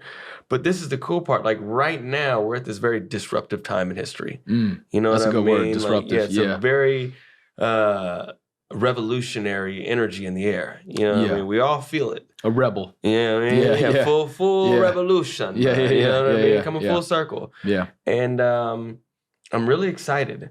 Because like I said, like I'm feeling it, and I've heard a lot of people talking about this. Because here's the thing, like I hear a lot of people talking about the challenges things are going through, but nobody wants to talk about it. Because our world hasn't normalized. Like, can't nobody talk about the shit they're going through? No, you got to agree with what's like, you know what I mean? You know, the status quo. Like either you're dying in the hospital bed and you get some pubs, some likes on that, or you know what I mean, you got a Porsche. Anywhere in between, I don't want to see it. Yeah. You know what I mean? And I've talked to so many people who are dealing with emotions, who are going through shit. Yeah. You know what I mean? And they don't have a place to outreach. Right. And so, like, I mean, I feel that too myself. And, you know, I'm just, like I said, I'm really grateful to connect with you here. Likewise, because these are the small things we used to do back in the day. Yeah. You know what I mean? And it's been interesting recreating these networks. Because, like I said, emerging has been the most challenging. You know, dealing with things, because when it was just me, I can handle me. Yeah. Like during COVID, dog, I went on what was called an EEN diet. So endo exclusion nutrition, just to give you a glimpse of the stuff I go through on a regular. So endo exclusion nutrition means for about 3 months, I did nothing but liquid nutrition. Wow. And not just liquid nutrition. I drank the same thing. I drank these Ensure drinks, like 8 of them every day. That was all I could drink for about 3 to 4 months. Wow. No food, didn't chew, didn't have any food. It was easy during COVID because, you know, weren't going out. My girl was there. Yeah. So during that time, I turned on, it turns on a natural steroid in your body. That allows you to, like, instead of digesting food, your body subverts it to healing. Right. In Japan, this is what they do. They don't give kids steroids. In England, they don't give kids. America's the only place that would give kids steroids. So we have this new condition called steroid-induced diabetes. And once they figured that out, they were like, oh, shit. You know what I mean? That's funny. So this is like the new way they're managing, like, stomach problems and symptoms now. You know, we can heal it naturally. So. I mean, you know, it's just to, like, my story doesn't hold a candle to yours, but, you know, when I was in middle school to high school, I went through everything from endoscopy, colonoscopy, CAT scan, MRI, everything for my GI. And look, I just want to say this. Yeah. It doesn't matter how many times you've gone through, like, nigga, if you know, like, one of them things, like, is you know what I mean? So it's not like judging or comparing, like, nigga, I know. You know what I mean? But just to say, like, I do get it. And that was a part of my healing journey with figuring out what I could eat, what I can't eat, what makes sense. And, you know, that's why I was vegan for so long, as well as, like, you know, the whole principle of killing, which I ended up realizing I had an issue with mortality in itself as well as my own. Dude, I want to go hunt. I do believe, like, if I'm gonna eat meat, I should be able to kill my food. I went hunting for my first time in November. Dog. You got to tell me about this, because this has been like, I was in Hawaii, I was gonna go boar hunting, but the people I was with who eat meat weren't down. And I was like, what the fuck? Yeah. How can you not be down to hunt if you eat meat? See, well, this is once again like, where... That's like not getting a girl's number if you want to fuck. You know what I mean? Like, like, this is the world we're living in. Like, you just want to go online and pick it out, but you don't have to do the work to actually... I mean, that's once again when we're only able to taste the gratitude because we don't want to taste the grief. Because the only reason that we're able hold up, brother. Say that one more time. I don't even know if I said it right, but the only reason why we want to just taste the gratitude is because we don't want to taste the grief, right? Because, like, there's grief there. There's the confrontation of our mortality. There's the confrontation that we're killing something. Like, I had to process this whole deer myself, or I got to. So where did you go? So where did me and my buddies from the men's work organization I'm part of, we had a hunt in Minnesota. That's what's up. Yeah, and I was the only one out of the 5 dudes. After 3 days, I was the only one that got a deer. And, you know, so what was it like? So did you have to go hunt this thing? Like, well, we were using shotguns, which I'd like to do bow, which I have a bow now and want to go turkey hunting. And and I want to do elk and all these things. You said it took you 5 days? 3 days. Yeah, And but there were 5 of us, and I was the only one who got a deer. Damn. Yeah. Did you have a guide with you? Tell me about this. Tell me about this, dog. Wait, hold on. This is it's like, you know, cold as hell, and you're just on alert all day trying to be on it. And we were super far away, high up in a silo. You trying to be as quiet as possible. We go out when it's like 5 o'clock, 4 o'clock in the morning, and then we leave when it's like 5 p.m., 6 p.m., right? And the craziest thing is, once I you know, pull the trigger, like once it's on, it's like you can't think. It's either you're gonna do it or you're not. I'm like, I'm doing this because I want, like, this is ceremony right now. It's ritual, right? Because ever since I started eating meat again, I was like, I don't feel good not hunting my own meat. Hello. And then the craziest thing is, once we got him, like, processing him, like, it's still warm, and you have to skin it. Dog. And did you have to look him in the eye when you killed him and stuff? You tell me what was that like? it was it was dead. He was dead. By the time you got to the body. Yeah, but I was still just like, man, this poor baby. Like, thank you, love you, love you. And then my buddy was like, all right, we got to do this. He's already done before. He's the one who brought us out, so we got to drag it out. And then he's teaching me how to gut it. Was it super heavy things. or what? Like how big? Oh, yeah, it was like, I don't know, 150, 200 pounds. Damn, that's a big ass. Yeah, and so, you know, while your skin is still warm. And it's wild because you're just like, wait, are you? This doesn't feel right. Yeah, especially like if you haven't done it before. Yeah, because I'm like, just when I get chicken from the store and I'm cutting it up, it feels weird. I'm like, I don't know when I get salmonella. Yeah. This is like, I tell you what, like, after doing that, especially starting with such a big animal, because I had done nothing else but fish before, and even that was a big deal for me back a couple of years ago. Killing a fish for the first time, I was like, I don't want to just let this thing drown in this thing. I'm gonna knock him on the head because I would want to be taken out. I don't want to be drowning in bloody water in a little cooler. It's going down. But now whenever I go to the supermarket, or like, not only was skinning it and cutting the legs and the hams and the back straps and all that stuff, and all that was a lot. Then I shipped the legs back home, and I had to process the legs, like the hindquarters and the shoulder. That's so much work. It took me like 2 days, taking off all the silver skin, all the fascia, and then like cutting all the pieces up, trimming the fat. And the crazy thing is, like, you find out where a sirloin is. You find out where the tri-tip comes up. You find out where the Chateaubriand, the filet mignon, the chuck, all these things, all these parts. And then you go to the store and you're like, wow, that's so convenient. That's so stupid convenient. And then like the appreciation for like what a butcher has to do, like the whole thing. You know, the people will talk smack about that. They'll get you're triggering me, right? But it's like the amount, once again, like, I'm not saying all hunters will have the gratitude, but a lot of them do. And that's why a lot of them also love the outdoors. But some of them are maybe just cold-blooded killers who want to kill. But most of them, the amount of gratitude and grounding and humility that comes from that is incomparable. It's similar to like a medicine journey where it's just like, it's psychedelic in a way, where you're just like, wow, what? This is happening. Because you're getting to the source of the supply. And that's what our ancestors did. Like, it's only in these past how many, less than 100 years that we're not seeing like full animals coming in. Since refrigeration. Like, this is a very new concept. Very, very new. And it's so funny because there's this guy, I don't know if you've seen the podcast, but this guy went on Joe Rogan. He went to visit this Maasai tribe. So I've traveled to Africa twice. Yeah, you've seen the guy who hunted with the guys. Yeah. And they're like, dude, this guy's never hunted before. Yeah. And he's like trying to explain to him where he's from. Yeah. And he's like, he's like, what do you do when you want to go get food? And he's like, there's a store I go to, and I go in and they're like, what? Someone kills your food and pack it? Like what? Yeah. Like they can't understand this concept. No. It's foreign to them. Yeah. And so it's just interesting. Like we're experiments. This is a very interesting experiment we're living in. Like, this is, you know what I mean? Yeah.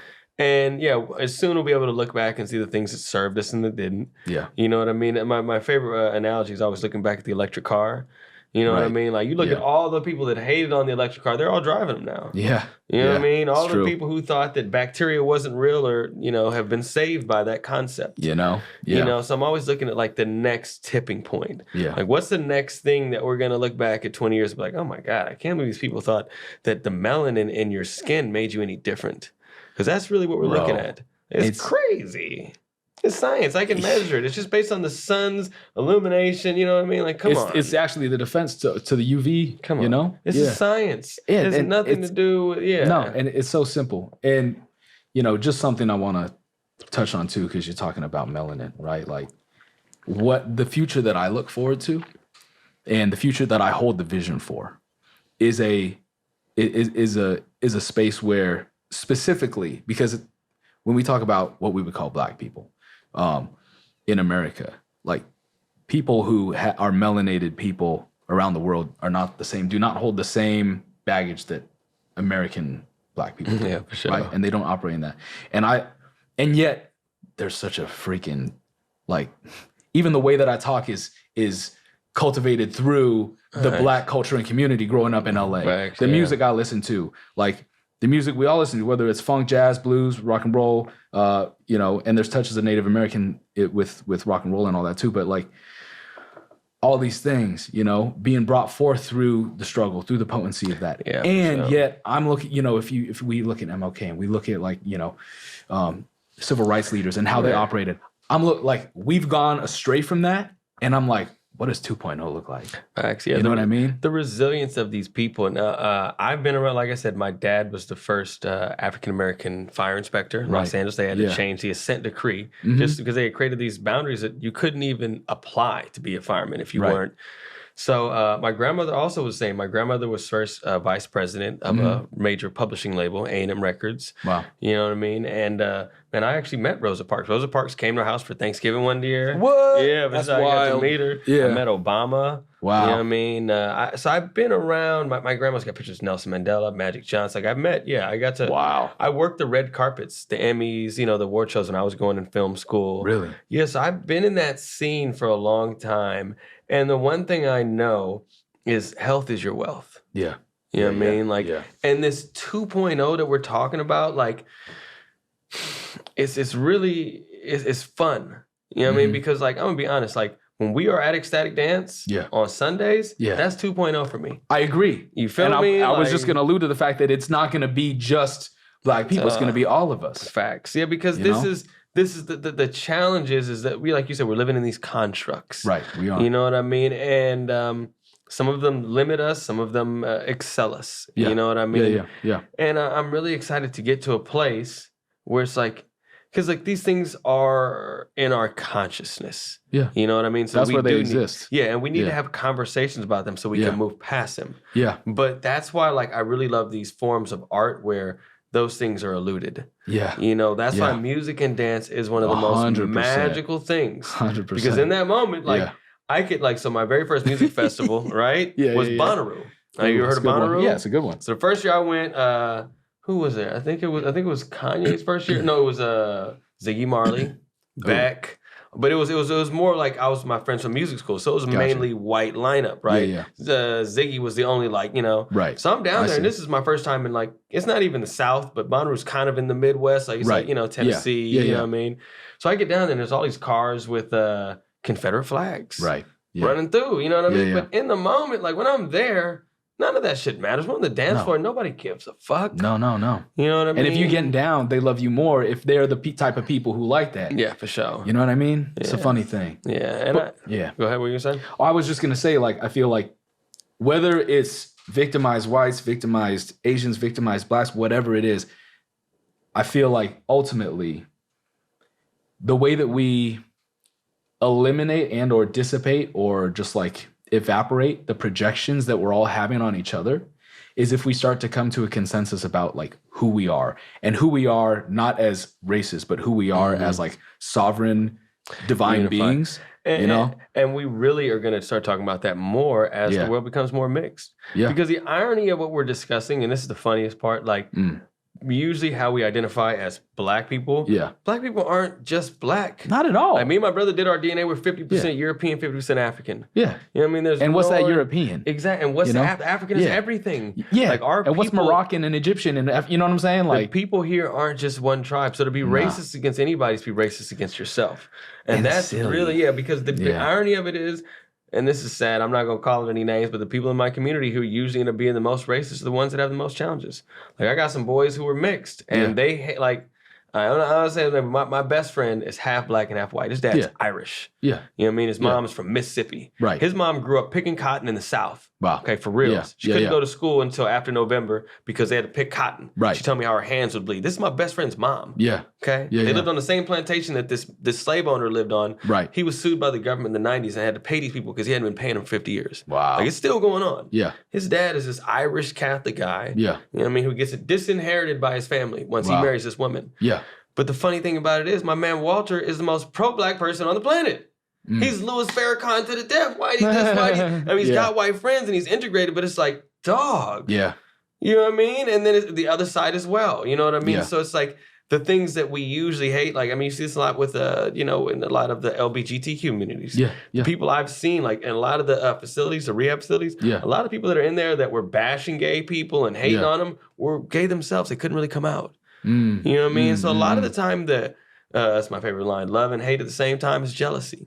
Because if people don't give a fuck, they're not gonna pay no attention. That's so true. You know no, what I mean? exactly. If they don't give a fuck, they won't pay any They attention. just pass by, but it's that minute, And I love that. And the thing that just makes it all so clear to me and just like kind of cuts the veil of all these things is just like, hey, look, we either choose that we like really own like the fullness of like, hey, nothing can hold you down more than your own perspective, and nothing will. Yeah, for sure. Unless like someone's literally like taking you hostage and like trying to kill you. Like even outside of that, and And- even in then, you can choose how you respond to that reality. And I believe that 100%. And that's like my favorite saying. You always have to lean back into those moments where that has been the truth. Yeah. And I can't tell you how many times the doctors would come in my room and be like, dog, you got 6 months, homie. That's what I'm saying. Get your affairs in order. Yeah. And these are the experts, the specialists. There's no cure. And man, the doctors told me so many times there's no cure for my disease. Like, you're never going to get out of here. Like, you'll never get back to normal. That was 6 years ago, dog. Yeah. I've been able to live a normal life. And so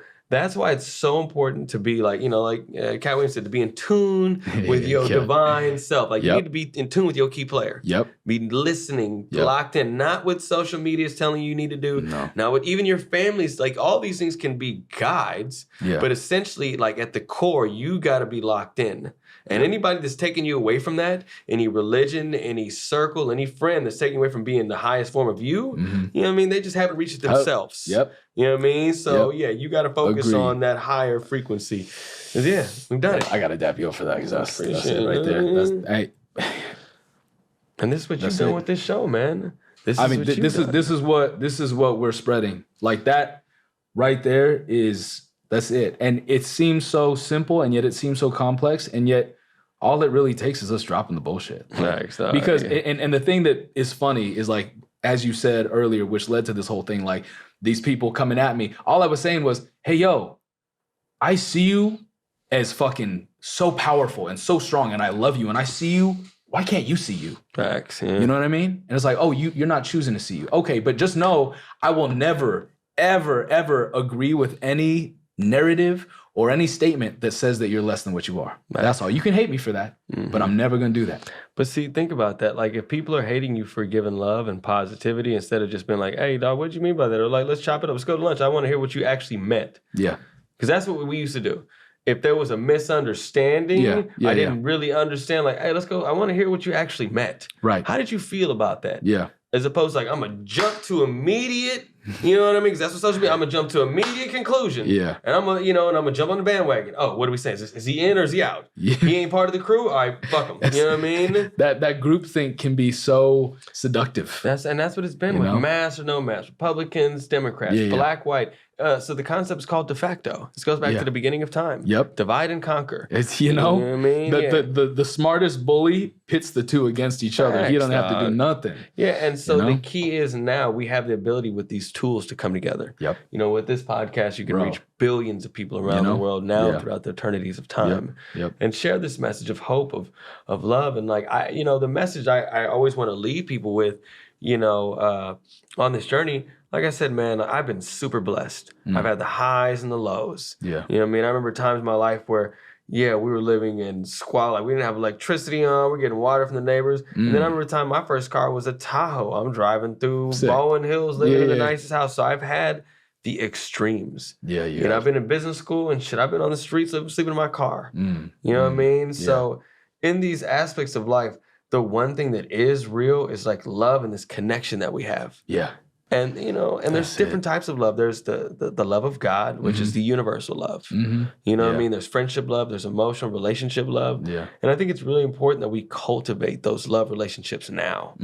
Because we're all feeling it. Like, during this COVID time, we broke down this mechanism that had been created throughout the eons of time. Yeah. You know what I mean? All these patterns and habits that we didn't even realize were essential. We broke that shit down. And now we're back in it like, fuck, how do I fix this thing? Yeah. How do I get my family back together? How do I get my grandmother to come to a birthday party? You know what I mean? So she's not so afraid to die.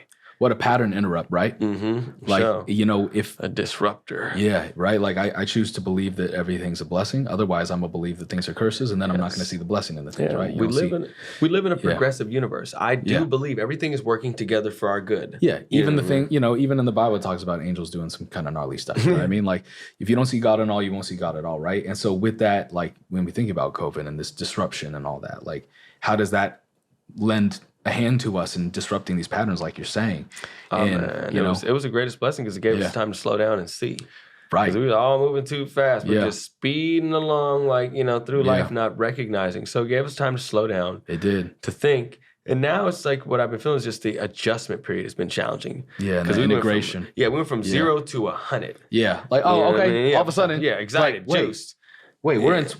It's 2024. Whoa, I thought we were in 2019. Facts. Like I still feel like that sometimes. Like we went from 2019 to 2024.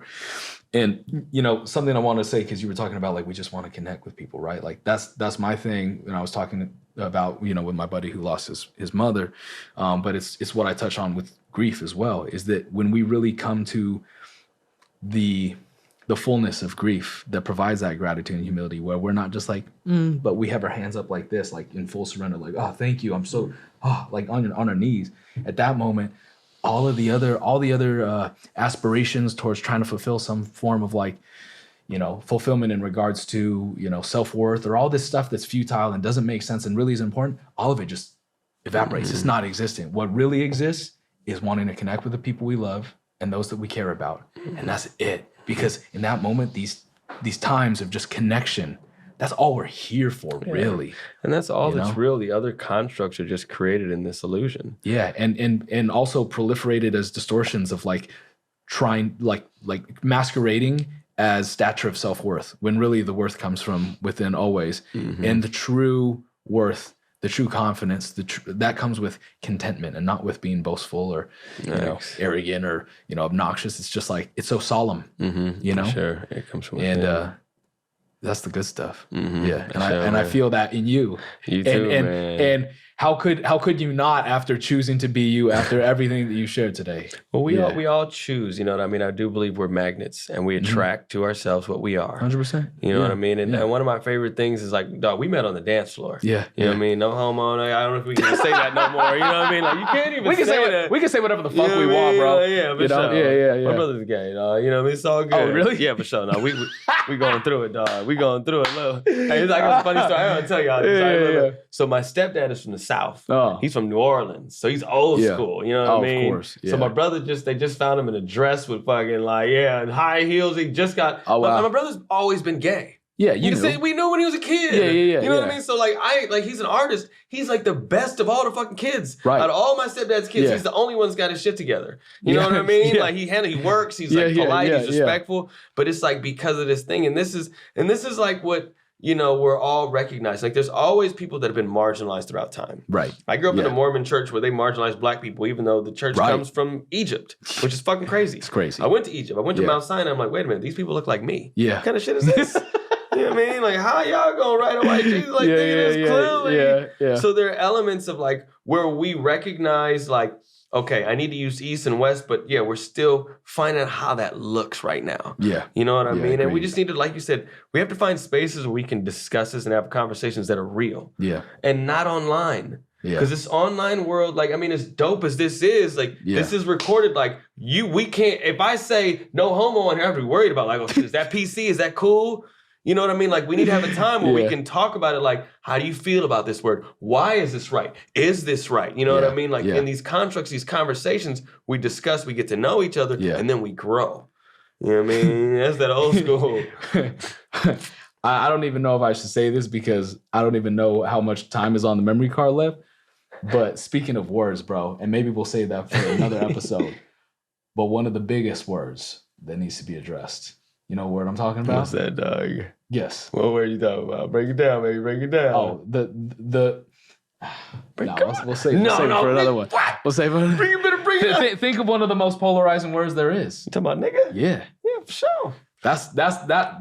Talk about a discussion. Hey, listen. I don't know the solution, but I know that deserves a discussion. My favorite thing to do is have white girls from the South say, "I love you, nigga." I have this shit on tape. Okay, look. Oh, you're silly. We got it because these are fucking words. Fucking ass, bitch. Like the construct that has been created around these words.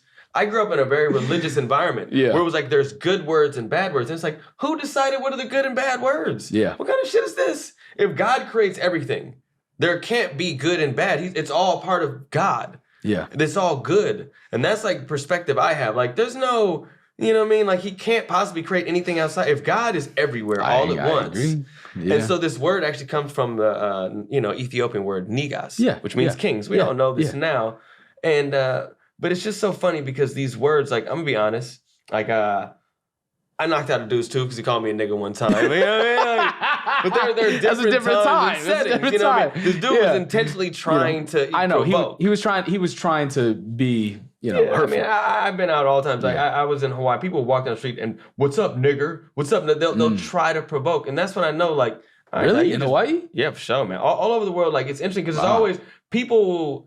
If people want trouble. Like, they can start. Yeah, of course. You know what I mean? And sometimes I'm an easy target. And the challenges, and this is like what we all have to recognize. Like when you stand out and you're different, like I'm the ambassador for Black people in most societies I go to.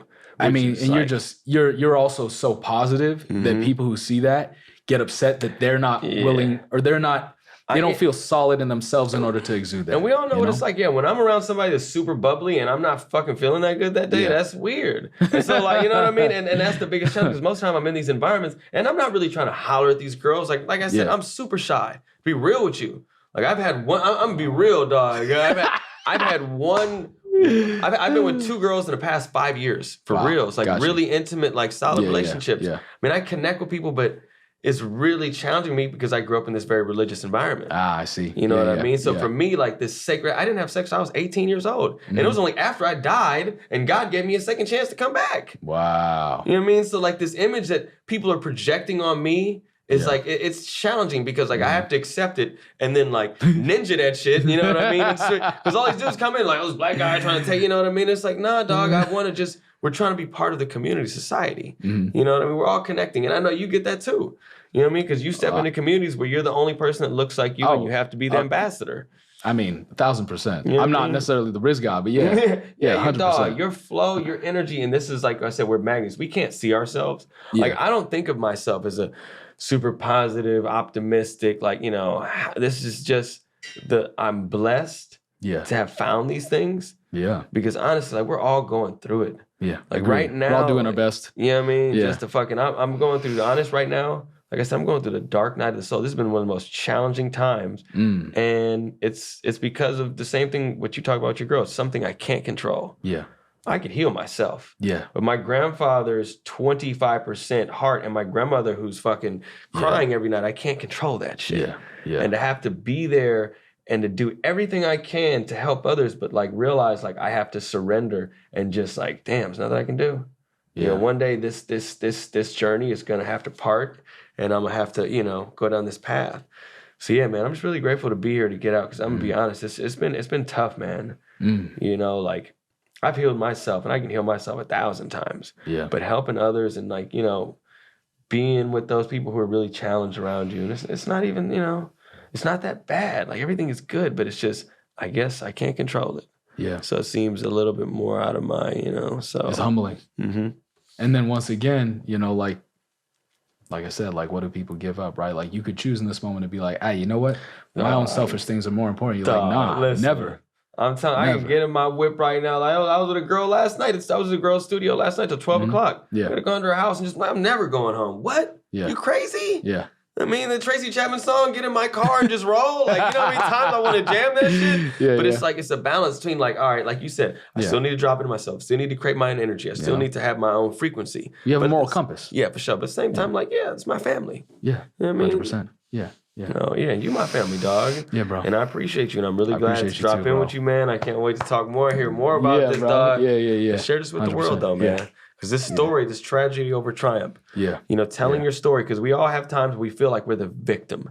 And that's the time you got to shift that.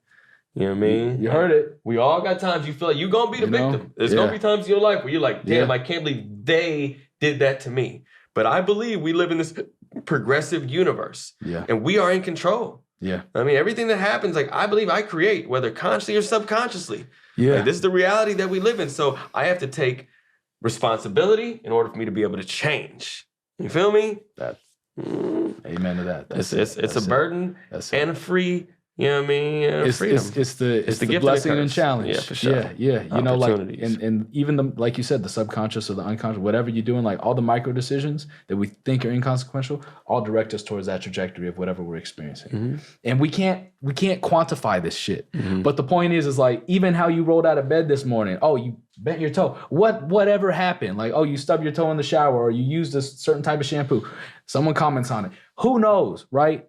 We can't quantify this data, but what we can be what is very obvious and sensical is that how we choose to show up in every moment will absolutely dictate the trajectory of by the decisions we make, even the very small ones. Because if I'm showing up as my high self, if I'm showing up as Super Harmon, if you're showing up as Super Harmon, you're going to be very different than if you were to choose to be otherwise. And that name is so fun. I'm glad you brought that back up. Yeah, the name. So the name I chose when I first got out of the hospital, it was going to be Super Ostomy. That's what my name was. Nice. Because I wanted to empower and inspire people. So after my first surgery in the hospital, I get out. I can't even touch, like, my ostomy. I can't touch this shit. I'm looking down. I'm in tears. Like, oh my God. Yeah. So the nurse is changing my bag. I'm in tears. I can't look. And she puts on a video with somebody she was running a marathon with an ostomy bag. And I was like, what, you can run? Yeah. This girl's doing it? So through my tears, I'm watching this girl and I thought it was possible. Yeah. And so that was the leading, that's why I started my ostomy thing. That was my whole journey. And that's why I do that's why I go to the beach and I dance with my shirt off. That's why I tell my story. That's why I continue to move forward. Yeah. But I just think it's a transitional time that we're all at right now to where it's like, the old way is dying. There's a new way that I'm able to connect and share right now. Yeah.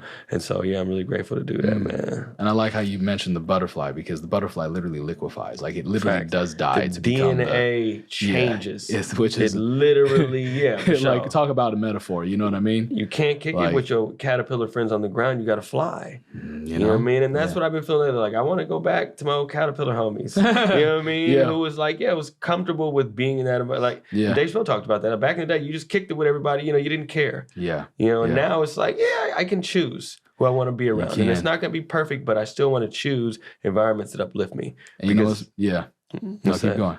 Keep going. I would say I do believe we live in a progressive universe where everything is working together for our good. Like, I know this to be true. And that goes exactly with what I was going to say, is that you're talking about wanting to kick with old homies. I reached out to some of my best friends from back, 10, 15 years ago.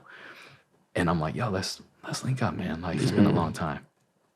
I know, dog. Like, they make no effort. I'm like, why? Is it because of me? Because of that? I'm like, or is this just like, God having my back? You're like, yo, you know what? Thanks. You can send that text. You could send some pictures, stuff like that. But this is it.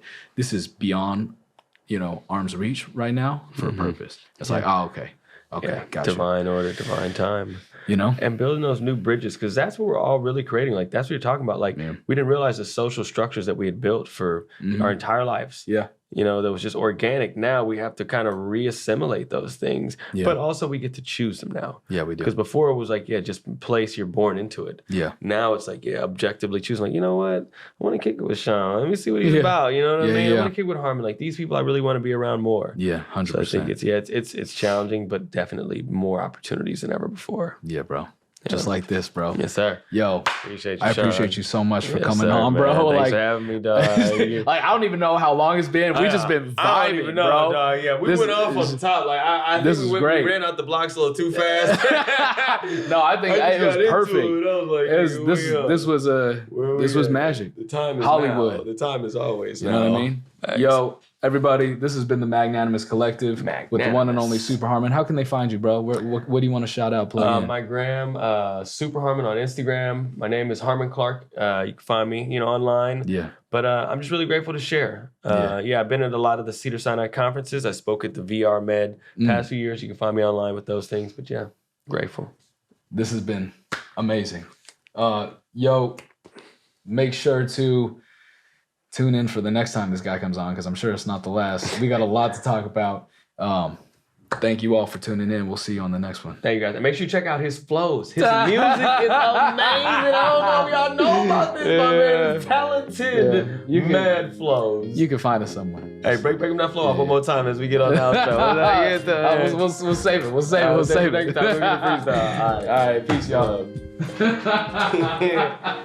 Wow.